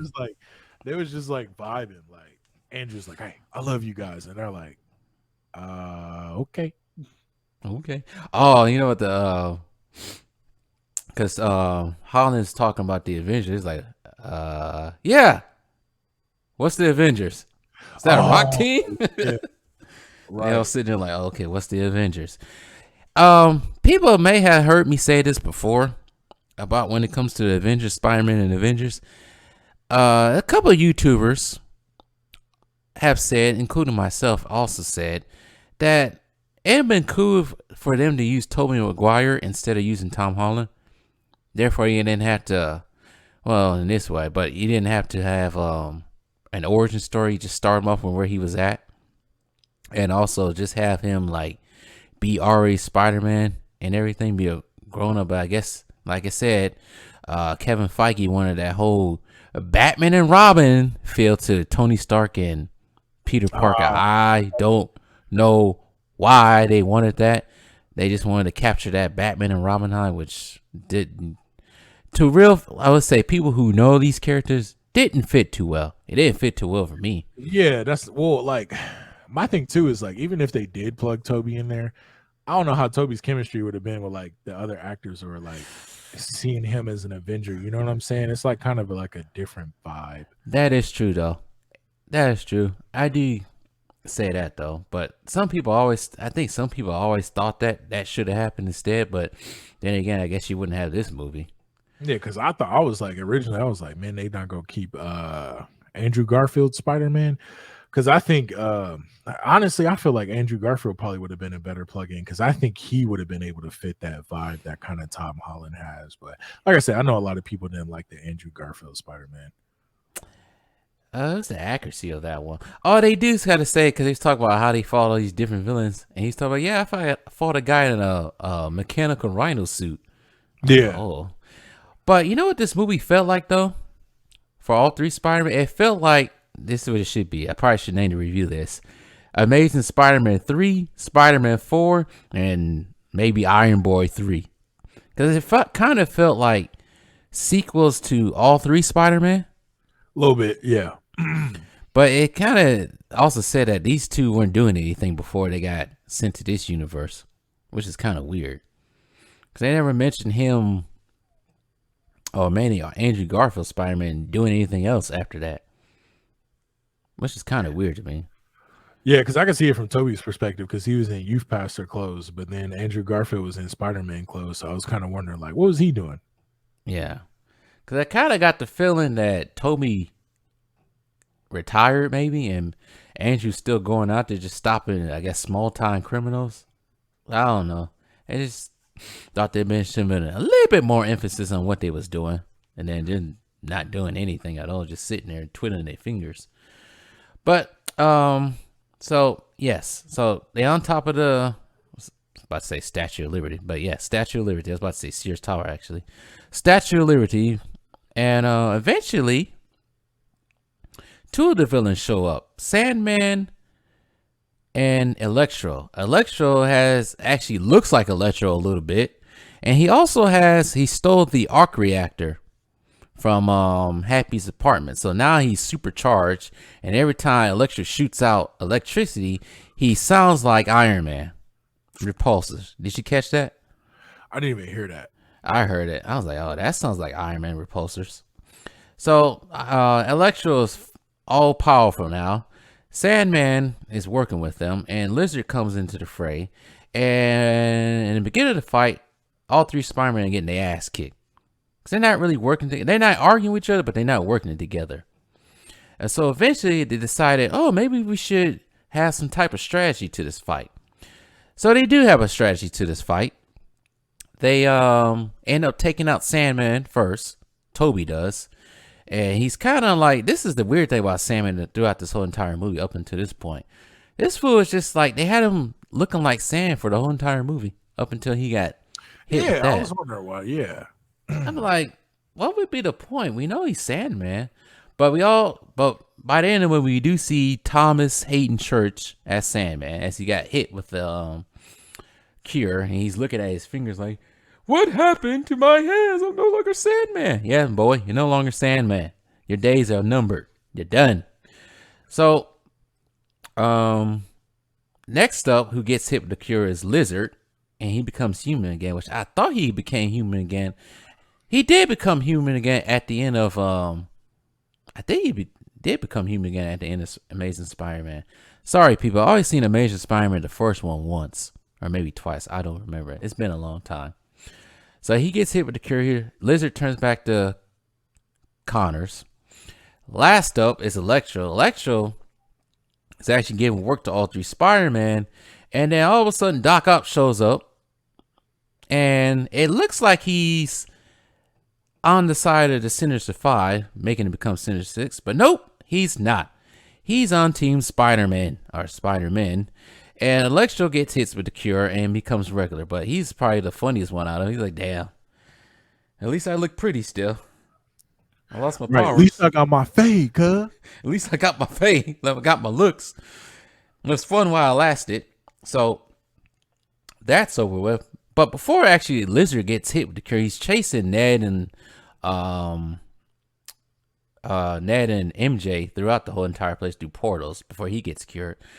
Next person that shows up is actually a hero, Doctor Strange, and he's pissed off because I guess he was falling for 30 minutes. Anybody catch that reference? I caught that reference to that 30-minute falling. Nah, I only catch stuff like that when I watched the movie the second time. But I thought he said he was like suspended over the Grand Canyon for 12 hours. Yeah, he was suspended over the Grand Canyon for 12 hours. But the 30 minutes is referring to Loki from Ragnarok, because he did the same thing with Loki. He had him falling for 30 minutes. Oh, yeah. Remember that scene? Yeah, that's what I thought that was a reference to. So he kind of got an old taste of his medicine with that. So Doctor Strange shows up. He seems pissed, but once Peter told him that he cured all the villains' ailments, he kind of went like, "Oh, cool." And then Ned uses his magic to save himself, and the Cape actually becomes quite friendly with Ned too. Yeah, I was like, that's some foreshadowing right there. And the next person who shows up is old Green Goblin. And I was like, bro, go ahead, because that was fire how he came in. Yeah, it was kind of fire when he came in. I was thinking about the whole maybe this goes back to the whole apartment scene, condo scene. I thought about like Norman Osborn looking at the Stark technology. I'm like, damn, it would have been nice to see Tony Stark and Norman Osborn going at it, because before Marvel decided to go woke, those two actually bump heads a lot, especially when Norman took over Shield, became Hammer, and beat Iron Man half to death, and he became Iron Patriot. Not the Iron Patriot we see in the MCU, the Iron Patriot, evil Iron Patriot, which actually becomes the Dark Avengers. And the Dark Avengers include, I forgot the whole lineup. I know the lineup included, of course, Green Goblin, Norman, Wolverine's son as Wolverine, Scorpion as Venom, or Spider-Man, I should say. But Scorpion at the time has the Venom suit, and he morphs into Spider-Man. I think it's Mockingbird as Hawkeye, and I forgot who else was on the team. I can't think of the top of my head right now. But anyways, yeah. Too bad we never get to see Norman Osborn scrabble with Tony Stark now that he's dead. But we do get to see him scrabble with, what's his face? Doctor Strange. So Doctor Strange takes the box that can send everybody back to the universe, but Green Goblin decides he's going to put a pumpkin bomb in it and explodes the box, and it releases all this magical energy to the point when the fabric of the multiverse starts breaking.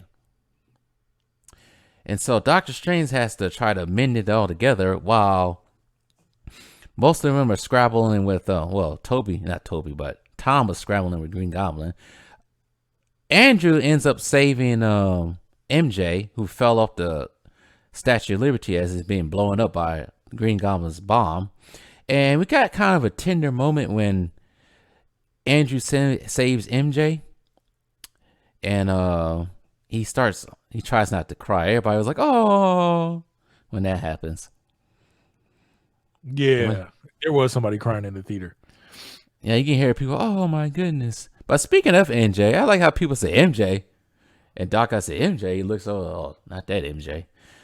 I just don't get why they Well, I guess Hollywood does hate redheads, but I never got why they decided we're not going to use the real MJ. We're going to use a watered down MJ. I never got the reason why they decided to do this with this. It's weird to me. I don't know. I don't really have much of a problem with Zendaya's MJ. Like I said, plus she's kind of grown a lot, and again, it's the multiverse. That is true. That is true. That is true. But they never make reference. No, I guess they couldn't make reference to that. But anyway, so MJ is saved by Andrew Garfield's Spider-Man, who kind of redeems himself for his failure not saving Gwen Stacy in his own zone. Man, that was tough. Yeah. I don't know what Toby's doing during this whole time, because I guess the explosion sends Tom Holland's Spider-Man and Norman on the ground on that shield, because the shield, basically the whole Statue of Liberty collapses almost, and the shield that's on top ends up falling down to the ground. And this is where we get a great showdown, because eventually Doctor Strange ends up putting everything together almost. And this is where we get a great showdown. This is probably, I do have to say, as much as I don't like Tom Holland's Spider-Man, I do have to say this is probably one of the better Spider-Man showdowns out of all the movies, because it's like, I wouldn't say no music, but it's very light music, and you just see the freaking fury in his face.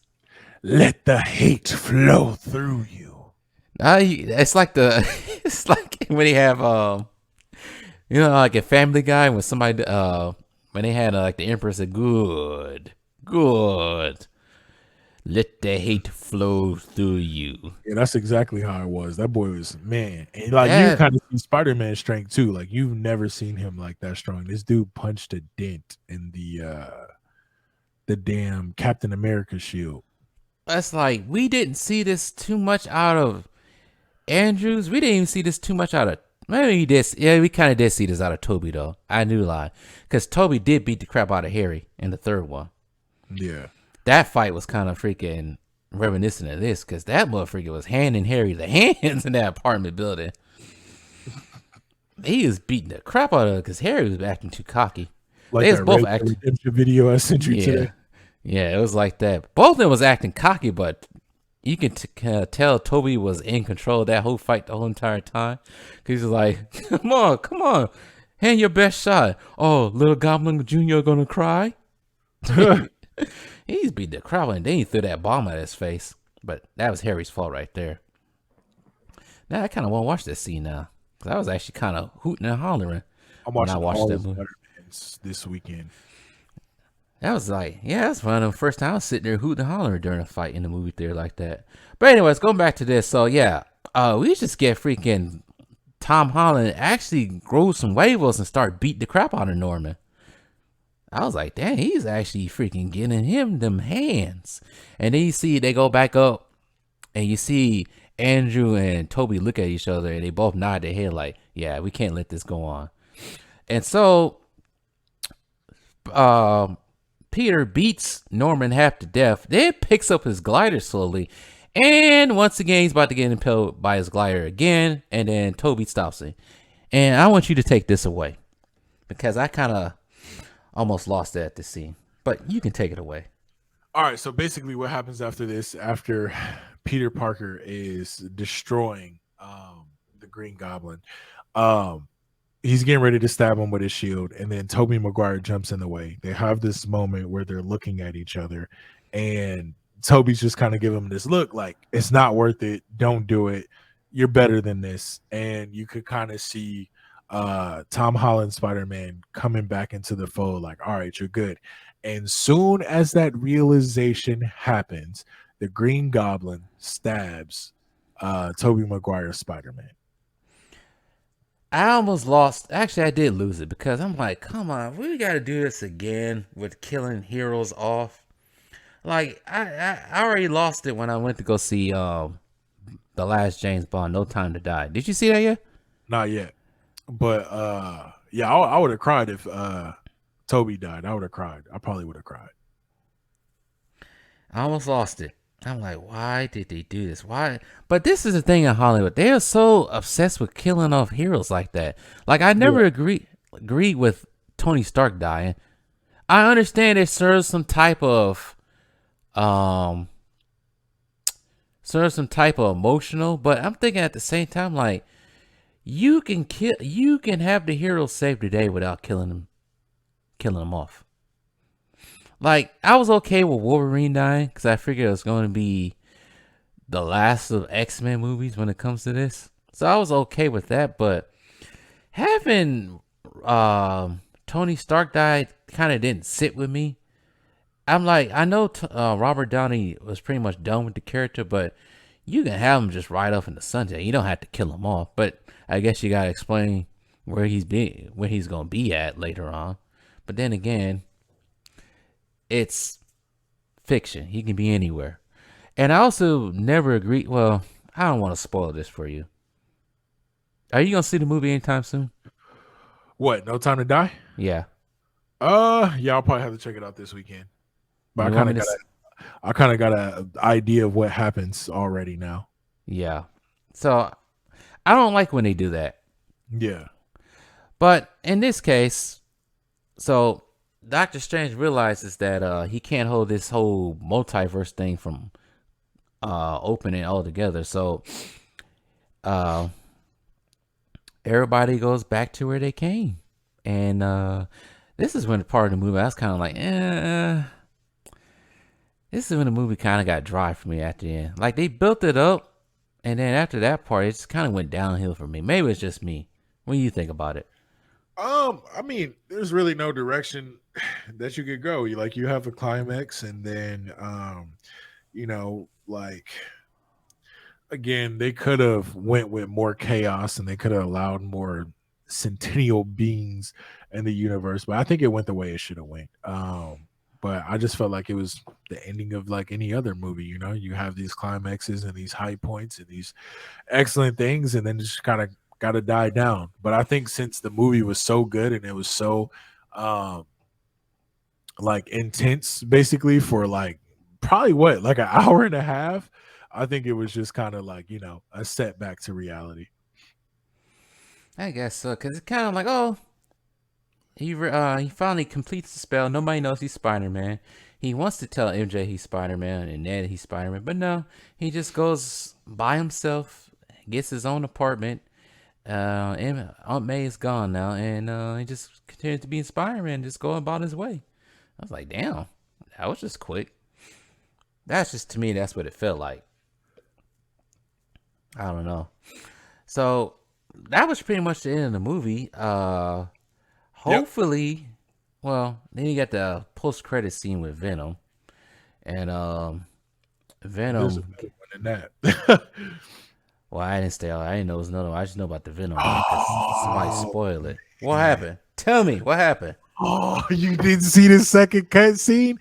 Okay, so basically what happens is they start giving you a preview of what's going to happen in the next Doctor Strange movie and all the repercussions of the multiverse. And then, what's his name? I forget his name. So you remember in the first Doctor Strange movie, the black guy that turned into what's his name? Hold on, right quick. I do so.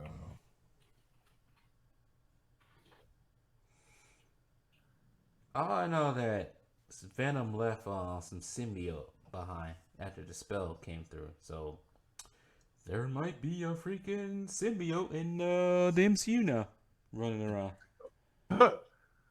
Okay, so see, that's why I can't remember his name. But Baron Mordo. Baron Mordo shows back up again. He comes back up and he's talking to Doctor Strange, Benedict Cumberbatch. When I seen that name in the credits, I lost it. But anyway, he's like, the biggest threat to the universe is you. And then after he says that, you see an evil Doctor Strange. So I don't know if you've watched What If, but if you've watched What If, then you can kind of see the ramifications of that. So there's a little bit of play on that, but it was freaking amazing. So you should probably watch that after this podcast. Probably will. Yeah. Well, I think most people know that follow me. No, I don't watch any of the MCU TV shows at all. So I heard about the whole evil Doctor Strange, but here's the thing. Here's the thing about movies in general now. Um, and it's I kind of went on about this for the last few weeks. I'm getting tired of watching them now. To tell you the truth. Because at the point when you start actually creating your own stuff, you kind of care less about it. You still want to watch some of the stuff to know what they're doing, to keep on heads of what they're doing. But also at the same time, it's just like with the TV show, Marvel TV show, I'm not interested in any of them at all. I don't even have the actual just like excitement to go watch them. Like Cam and CJ and all of them do, but I don't. They get excited for that. I'm just done with it. And this goes for DC too. I don't want to watch anything from DC. Well, as long as it's going to be the Snyderverse. But we probably know you probably won't get that. Because Warner Brothers is being done, which Warner Brothers actually admit to saying that, oh, the reception from Zack Snyder's Justice League wasn't that bad. No kidding, you dumbasses. Make more movies like that. Maybe you make money. Yeah, if you stop being anti-consumer, it'll lead to you making more money. What a freaking surprise! They act like people want to see wherever they got planned. Oh, DC. At one point in time, you was leading the way when it came to TV shows, but now you went downhill, especially with this Batwoman. Let me tell you this: nobody wants to see Batwoman, and nobody wants to see some watered down version of the Gotham Knights. Nobody wants to see that at all. Do something that everybody likes. You have something with the Snyderverse, but you don't want that. You want, I don't know what you want. You want a Flash that doesn't even seem like the Flash to me. Let me say this. As much as I don't like the MCU Spider-Man, I'm not a big fan of DCEU Flash at all. I don't like this version of Barry Allen. He looks nothing like Barry Allen at all. Yeah, I don't know. I don't like I can't say I don't like him. But he's definitely weird looking. He's not that he definitely don't look like a Barry Allen to me. And we ain't gonna talk about what he be posting on the social medias. Yeah, we ain't gonna get into that, but I'm just saying he's not. But like he stank. It's not Barry Allen material. Like they could have went right with. Actually, you know, doing when DC did their whole multiverse, they ended up meeting each other. But I thought they always thought they should have had Grant Gustin, I think his name is, as Barry Allen, because he fits Barry Allen more than anything. He fits Barry Allen more than freaking what's this fool's name that plays Barry Allen in the DCU? I can't even think of his name right now. The funny thing, I just saw his name up in lights in a trailer for the new Fantastic Beasts. I can't think of his name right now. Let me see. Ezra Miller, is that his name? Yeah, Ezra Miller. Ezra Miller is not Barry Allen. Grant Austin is more Gustin or Austin, whatever his name is. It's more Barry Allen than him. But it's just like all the people they could have had as Barry Allen, they choose him. I'm just saying, they could have choose the guy from Kingsman to be Barry Allen. I would have been fine with that. Speaking of Kingsman, there's another movie coming out, a prequel to that. Might go see that. I don't know. I'm on the outs with Hollywood. But go ahead. Oh yeah, so I was gonna say, so overall, how'd you feel about this movie?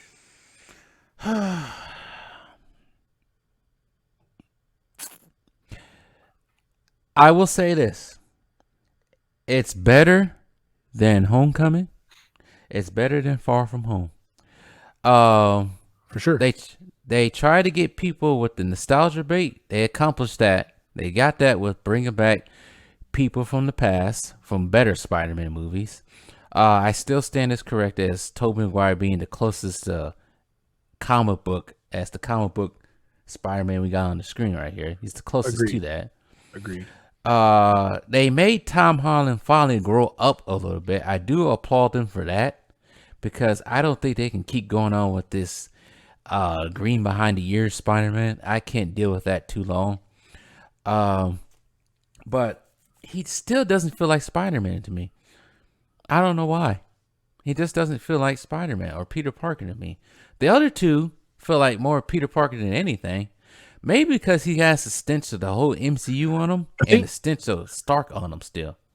Yeah, so I think it's two things. To be brutally honest, one, I know you're a little bit biased against Disney and everything like that, but two, I just think like Peter Parker in general, like his character is a little bit dark, and Tobey Maguire and Andrew Garfield's their characters had that darkness about them.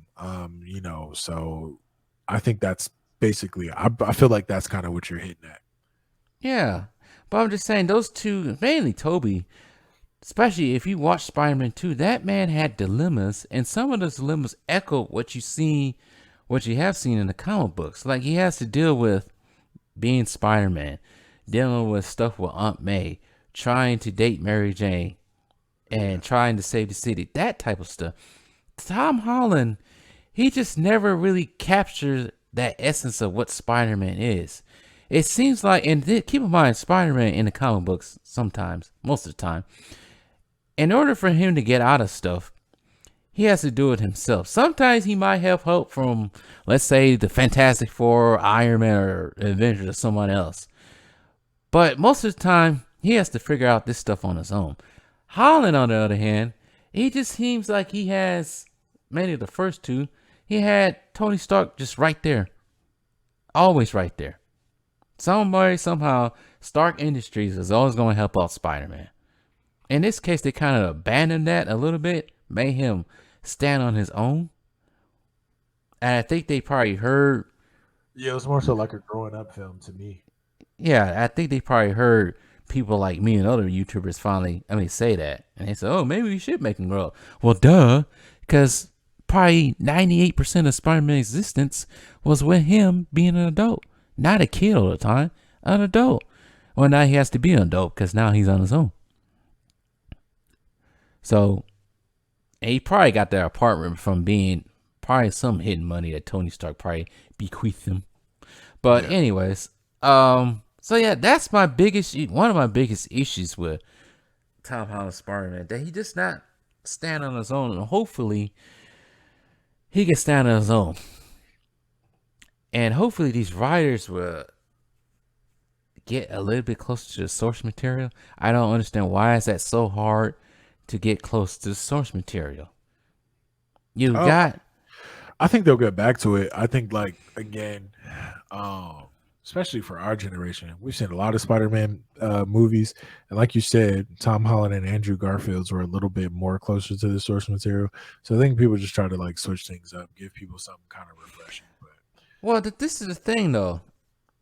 They don't make these movies for people like me, people who actually read the books. They make the people who are normies, who don't really know these characters, only know these characters by name.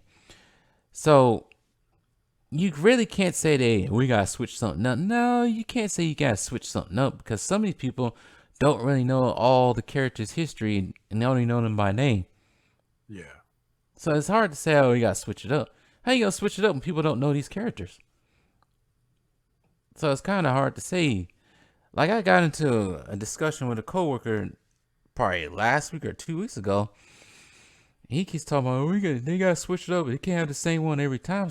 But how can you say that when people don't know these characters? So it's not a matter of switching up. They just don't care to be at least close to being accurate, because they don't really care about the real comic book fans. They think the real comic book fans are a bunch of old white men who are racist. That's what some of these Hollywood idiots think of. But they forget that comic book fans come in every shape, color, race, and form. But they too arrogant to know about that, because they so bent on their agenda.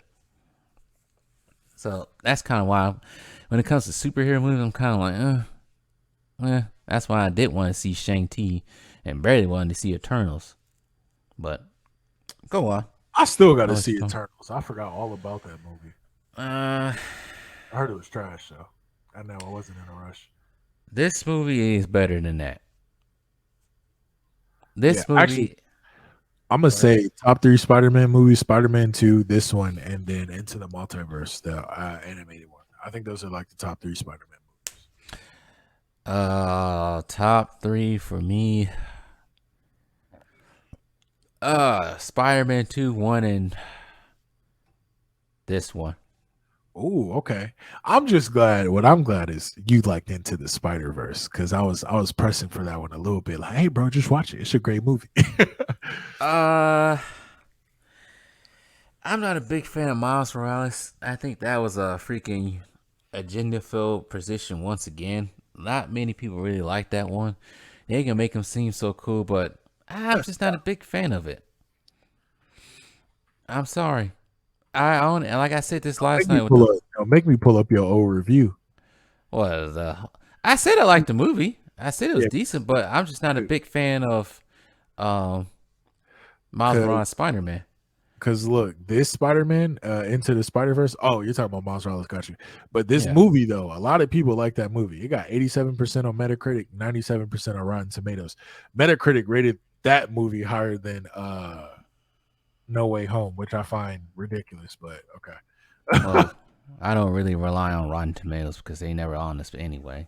Nah, that was Metacritic. But yeah, you Oh. talking about Rotten Tomatoes. But yeah, Yeah. I mean, the only reason I'll trust Rotten Tomatoes when their opinion, like when it's not agenda based and it agrees with the user ratings, because the users are going to tell you exactly what's up. But overall, it was rated pretty high, 98% on Google reviews. Yeah, what was I gonna say? But yeah, that Into the Spider-Verse, I think one of the reasons I like it because they gave a respect. Because in a way, you think about the 3 Spider-Man that was in that movie, because they had the Spider-Man that lasted throughout the whole entire movie. Because it kind of reminded me of, in a way, this movie kind of reminded me of that movie. It's just, I think A little bit, yeah.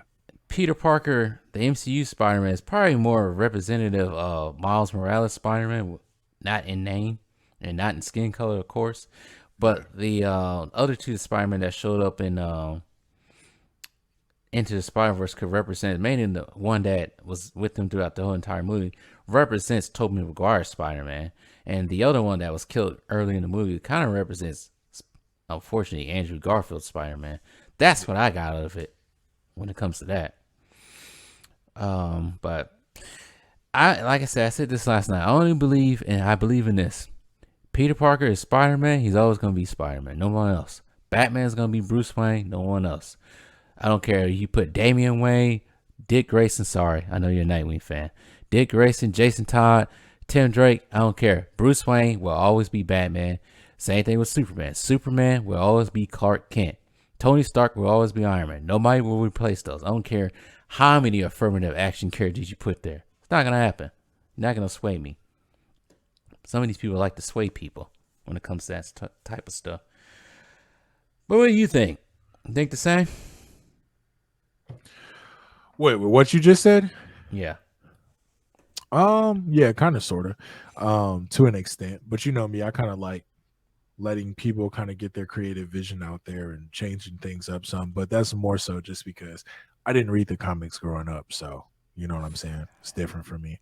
And I think that's where not so much these idiots in Hollywood, goofballs in Hollywood. I think when some of these people who like this new stuff, I don't think they really get, because keep in mind, I was going to be honest here. Some of these people who like the MCU, mainly the MCU, some of these people, and I know this is true because it's the same thing with Star Wars. Some of these people just became new fans in the last 5, 6, 7 years. Yeah. And then they try to tell you this is what it should be. When you sitting here, people like me and other people on YouTube who got channels like this, these motherfuckers been reading comic books since they was 5. So how you gonna tell somebody who knows these characters in and out what these characters should be and you wrong? It's stupid. It's the same thing with people who try to tell me what Star Wars should be. And you just discovered Star Wars 2 days ago and you try to tell me, oh, Rey's the best Jedi ever. Huh?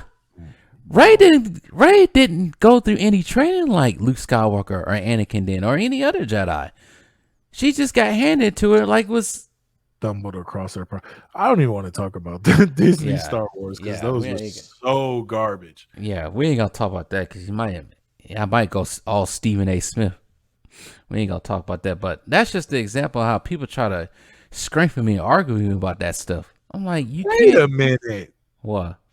I'm looking at Spider No Way Home cast. Did they always have Tobey Maguire and Andrew Garfield listed in the cast, or did they do No, that on release they date? just did that. Okay. They kept it under wraps. Speaking of something, we're keeping things on the wraps. So you ever seen the trailers to the movie?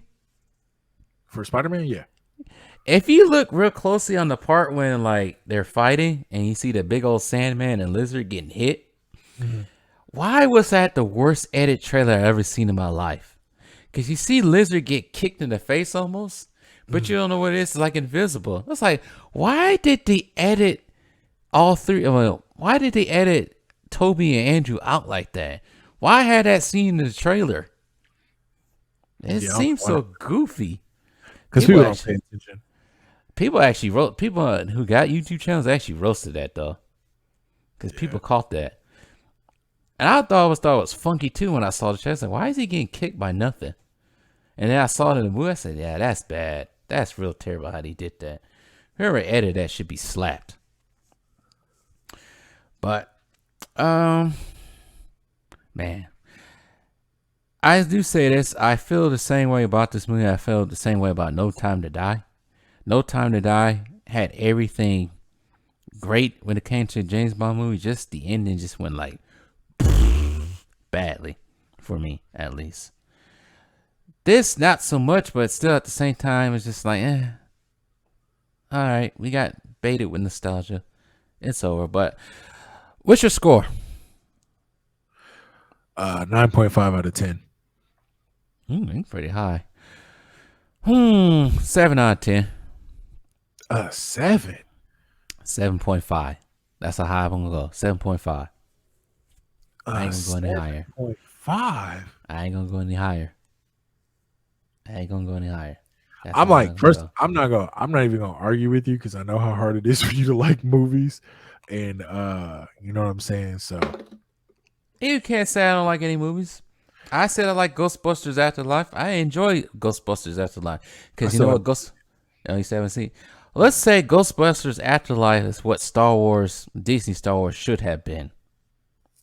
They respected what came before. Disney Star Wars did not. that Ghostbusters Before Afterlife did, and that movie was trash. Oh, you talk about we don't talk about Ghostbusters 6. You know, I still haven't seen that movie yet. Ghostbusters 2016. Yeah, Ain't gonna do it anyway. But yeah, that's what Ghostbusters Afterlife is what Star Wars should have been. But yeah, 7.5 for me. It was all right. It tinkled my fancy for a bit. When it comes to, like I said, when it comes to MCU period, I just wish they'd get some of these crackhead jack-o'-lanterns out of here. yeah. That just continue to just get mad at the fans because they don't like certain stuff. I'm getting tired of that. Like I said, same thing with all the franchises. But at this point in my life, and it's another famous YouTuber. Well, I ain't famous yet, but I know there's another YouTuber out there of the African American descent is actually trying to make his own comic book universe right now. He's kind of like, I don't watch anything from Marvel or DC. I'm done. I'm making my own stuff. And he's kind of getting a high from it, which is good because he's trying to come up with his own comic book universe. And he keeps inspiring me because in my head, I'm thinking, do I really want to do this? And then I look at perfect example of what's coming out when it comes to DC, even not just dealing with comic books, just entertainment at all in general. Just like you think about Santa Incorporated. I'm like, if this is the best they got to offer when it comes to entertainment, regular people like me can do better than this. You know what I mean? Yeah, I think people just gotta take that risk and do it. Whatever it is they want to do, let their dreams come to fruition. I think so because I don't want to say I'm bragging or anything, but I've been trying to do this for the longest time, but I just never had that absolute belief or even, I could say belief in trying to do it because, and that was loud, but I never had that actual belief that I could actually do something like that. I know it's going to take some time. As Nipsey said, it's a marathon, not a race. And I think most people go into the type of stuff as a race. Because you got to work at the craft. I have been 6 years in trying to work on this and trying to put pieces together. But like I said, it's a marathon, not a race. And that's on Gang Brew. But yeah, overall, I thought it was a good movie. I liked it. I'm probably going to go see it again. Seeing it again, I don't know. There's not. I think there's only one movie this year that I wanted to see again. And I think you already know what it was. What, Maybe two. Maybe two. You know which one it was. You know the number one was. I really don't. Come on. It's Justice League. Oh, yeah. I've seen that movie how many times this year? 3 times. Mainly because not because of that. I seen it 3 times because first time I seen it, of course everybody was seeing it. Second time, I was watching it on the way to California because that is a 4-hour movie and that basically covers the time of driving out there. And then I did it again coming back here from California back in November. So that's the only time I've seen it. I've seen Godzilla vs. Kong 3 times. I don't know why. I'm finna snitch. I don't know why I've seen Godzilla vs. Kong 3 times. Maybe because it was on HBO Max and I was like, I'll watch it again. But other than that, I haven't seen any other movie on repeat like that this year. Most of them been like, yeah. Only thing I've seen more than once, I think, was probably Snyderverse, Dune, and then probably this. I forgot you seen Dune. I only seen that once. Yeah, I saw Dune twice. I think I watched it like within the same weekend. Probably gonna watch it for a 3rd time before the year ends. So we'll see. Fast and Furious seen once. Black Widow seen. Well, Black Widow deserves to be seen once. That probably shouldn't be deserved to seen at all. Suicide Squad seen it once.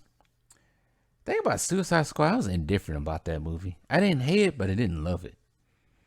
I liked it for what it was. It wasn't like amazing, but it was better than the first Justice League for sure. You mean Suicide Squad, the first one? Suicide Squad, yeah. I'm tired. It's midnight where I'm at. Sorry. Almost. Yeah, it definitely was better than 2016 Suicide Squad. But I'll probably have a list later on best movies of the year for me and worst. Before we leave, though, I forgot to do this. Top 5 Spider-Man villains. You go.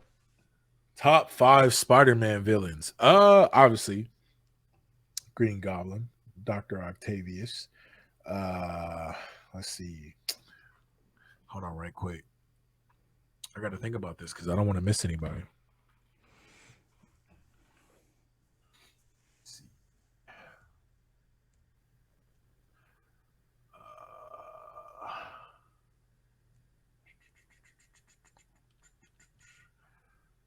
For me, from the cartoons, I'm going to say Mysterio. I'm going to say Hobgoblin. And I'm going to say, what's that, 4?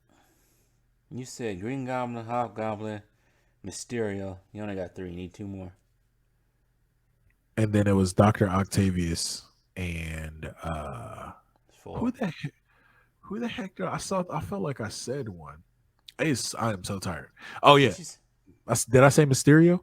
Yeah, you said Mysterio. You said one earlier in the stream. Carnage. Oh yeah, Carnage. Yeah. I think those would be mine. All right. My top 5. Hopefully it didn't change from last night because I said it on the other stream. Similar to yours, it's but it's a little bit different. So Venom, right? That's 1. This is not in order. Carnage is 2. 3 is Hobgoblin. 4. See, this is where I forgot what I did. I think 4. Who was 4? It's probably Green Goblin. Or what? No. Yeah, it was 4. He was 4. He was Green Goblin. It probably did change since last night, but he was 4. But I forgot what's 5. Kraven the Hunter. That was 5. Yeah, I'll give you Kraven the Hunter. I almost said him too. Yeah, that was the other one. I couldn't think. I was like, what's the other one? I knew I had the other Kraven the Hunter. I want to see a proper version of Kraven the Hunter. But Yeah. who knows? You know he's supposed to play him, right? Because he's supposed to have a movie coming out pretty soon with him. He's going to be played by the guy named, formerly known as Quicksilver, man with 3 names. As long as it ain't Dwayne Johnson. I can see him being Kraven with a bad, terrible Russian accent. Yeah, I'm pretty sure they thought about it. They was like, nah. No, he's already black. No, never mind. But yeah, Aaron Taylor Johnson, formerly known as Quicksilver in the MCU, will be Kraven. I think he got his tryout with being Quicksilver with that terrible ass accent that he had as Quicksilver.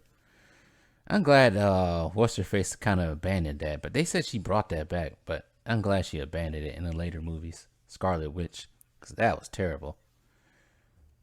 It was.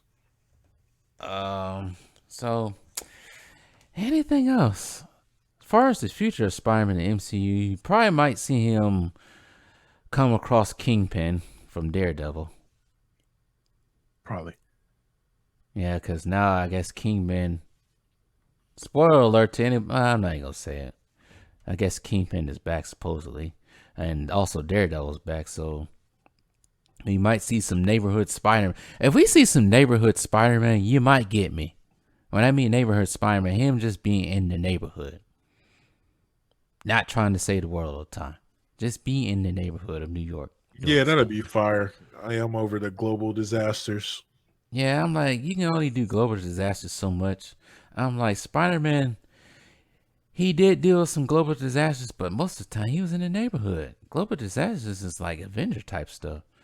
So My man's was an Avenger, but not no more, but yeah. I think he still is, but I don't have no clue of what Marvel wants to do with the Avengers. I kind of want to see them put that to rest too. Give it a rest. You have 4 movies, 5 movies. You count Civil War. It's done. But anyways, we're gonna wrap this up because we've been talking for 2 hours, and my voice is getting dry. And I kind of want to play GTA now. I'm gonna hop on there too with you, but I need to go get an energy drink. Yo, I know this ain't a sports channel. You can cut this part out. Isaiah Thomas first came back, leading the Lakers and scored 19 points off the bench. I probably can't cut that out. Yeah. Damn, he's pissed off, ain't he? A little bit should have been in the league, but yeah, we'll end it right there. I don't want you to do too much editing. Yeah, we'll end it right there. We ain't gonna talk about much sports, but yeah, that's our Spider-Man No Way Home reaction review. I gave it a 7.5. He gave it a 9.5. So that's it. So I'm Franchise History TV. This is Gaming with Kyreezus. And where can we catch you at Gaming with Kyreezus? Man, go ahead. I'm gonna leave it. When he posts this video, I'm gonna leave a link to my channel. Go ahead, follow over there. Got some gaming content. We got a video up of Halo right now. Got some GTA stuff going on. But yeah, go ahead, check it out. Do it. Don't be afraid. And as far as me is concerned, I have a Spider-Man video called The Story of Spider-Man in Canon Films. To briefly go into the video, before Sony and Disney got their grubby paws on Spider-Man, Spider-Man was actually part of the independent film studio of the 80s, the B-movie independent film studio of the 80s, called Canon Films. But did they make a film about Spider-Man? Absolutely not. But go watch that video. I'll link it down below. It's a good video. But anyways, we're out of here because we're tired. We're going to play GTA. So, peace. Bye.